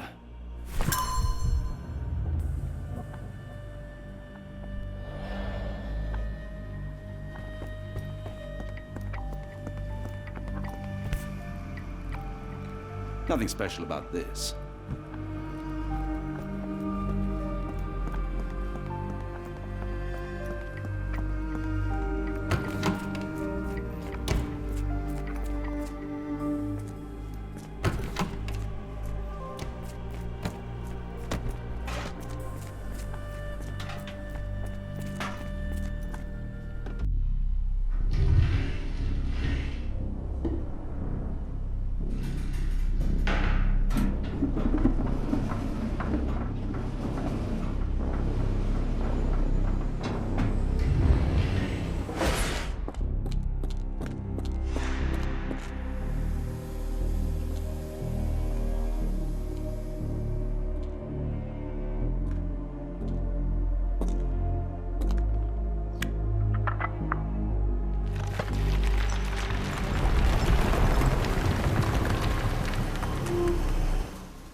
The writing is mostly gone. Phonetic symbols, perhaps.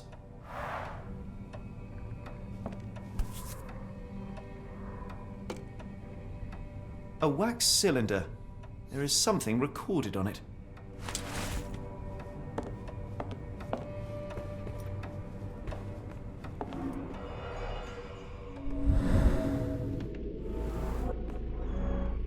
The tooth of an adult male, likely lost in a beating. Only a couple of days old.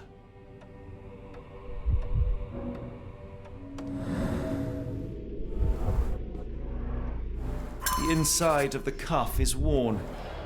It's been used often.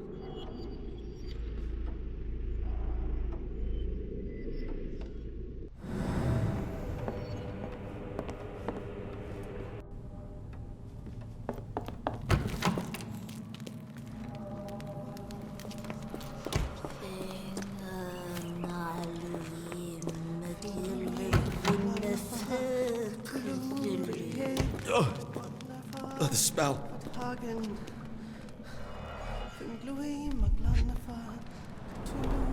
Judging by the remnants of blood and flesh, these instruments were used for dismemberment.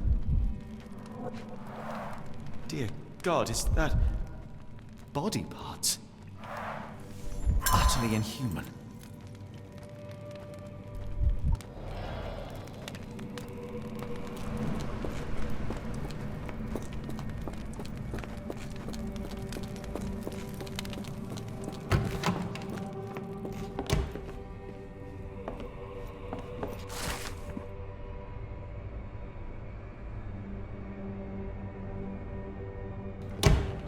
Looks as if it's been recently used.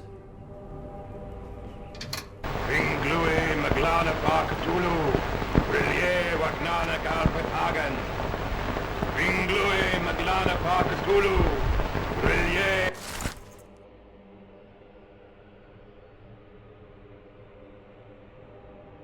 Wagana Galpatagan. Ringlui Maglana Parkatulu, Rilye Wagnana Galpatagan. Ringlui Maglana Parkatulu, Rie Wagana Galpagagan.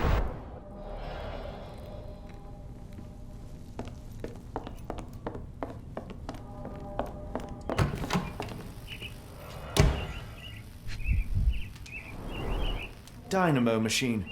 Provides electrical stimulation for the person in the chair.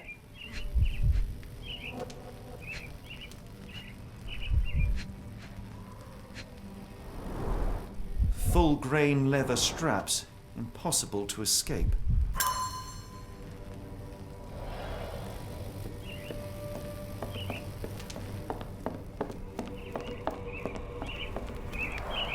A very professional brain dissection.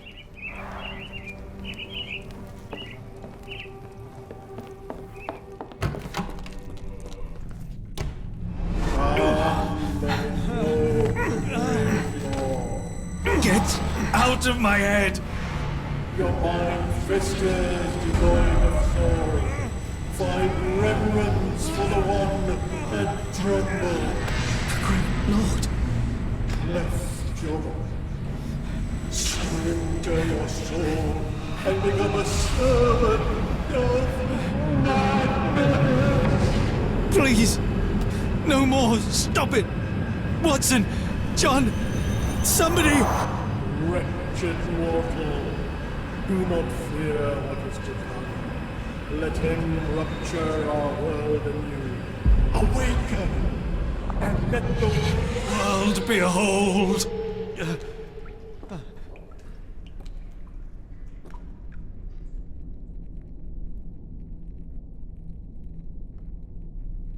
The light of the abyss is the light from the abyss.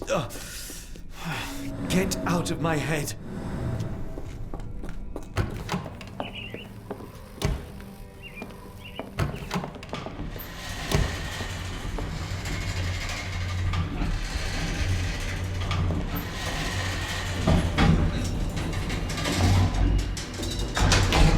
A hydraulic elevator? How ingenious.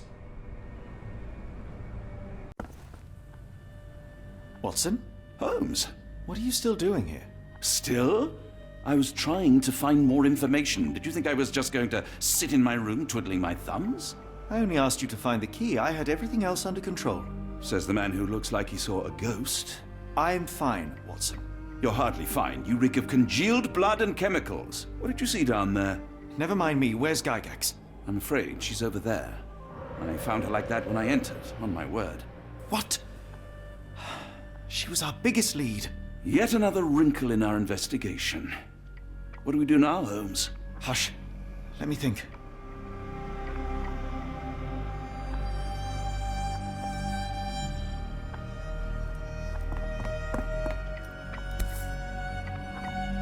Heidi, how did it end up here?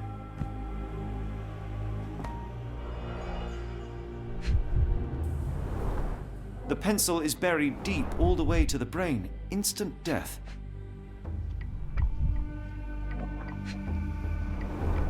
The patients here wear the same robes. No traces of blood on her clothes. Must have got on her white overcoat. We'd better inform the local police about this. You're right, Watson. But first, we need to determine where our case goes next.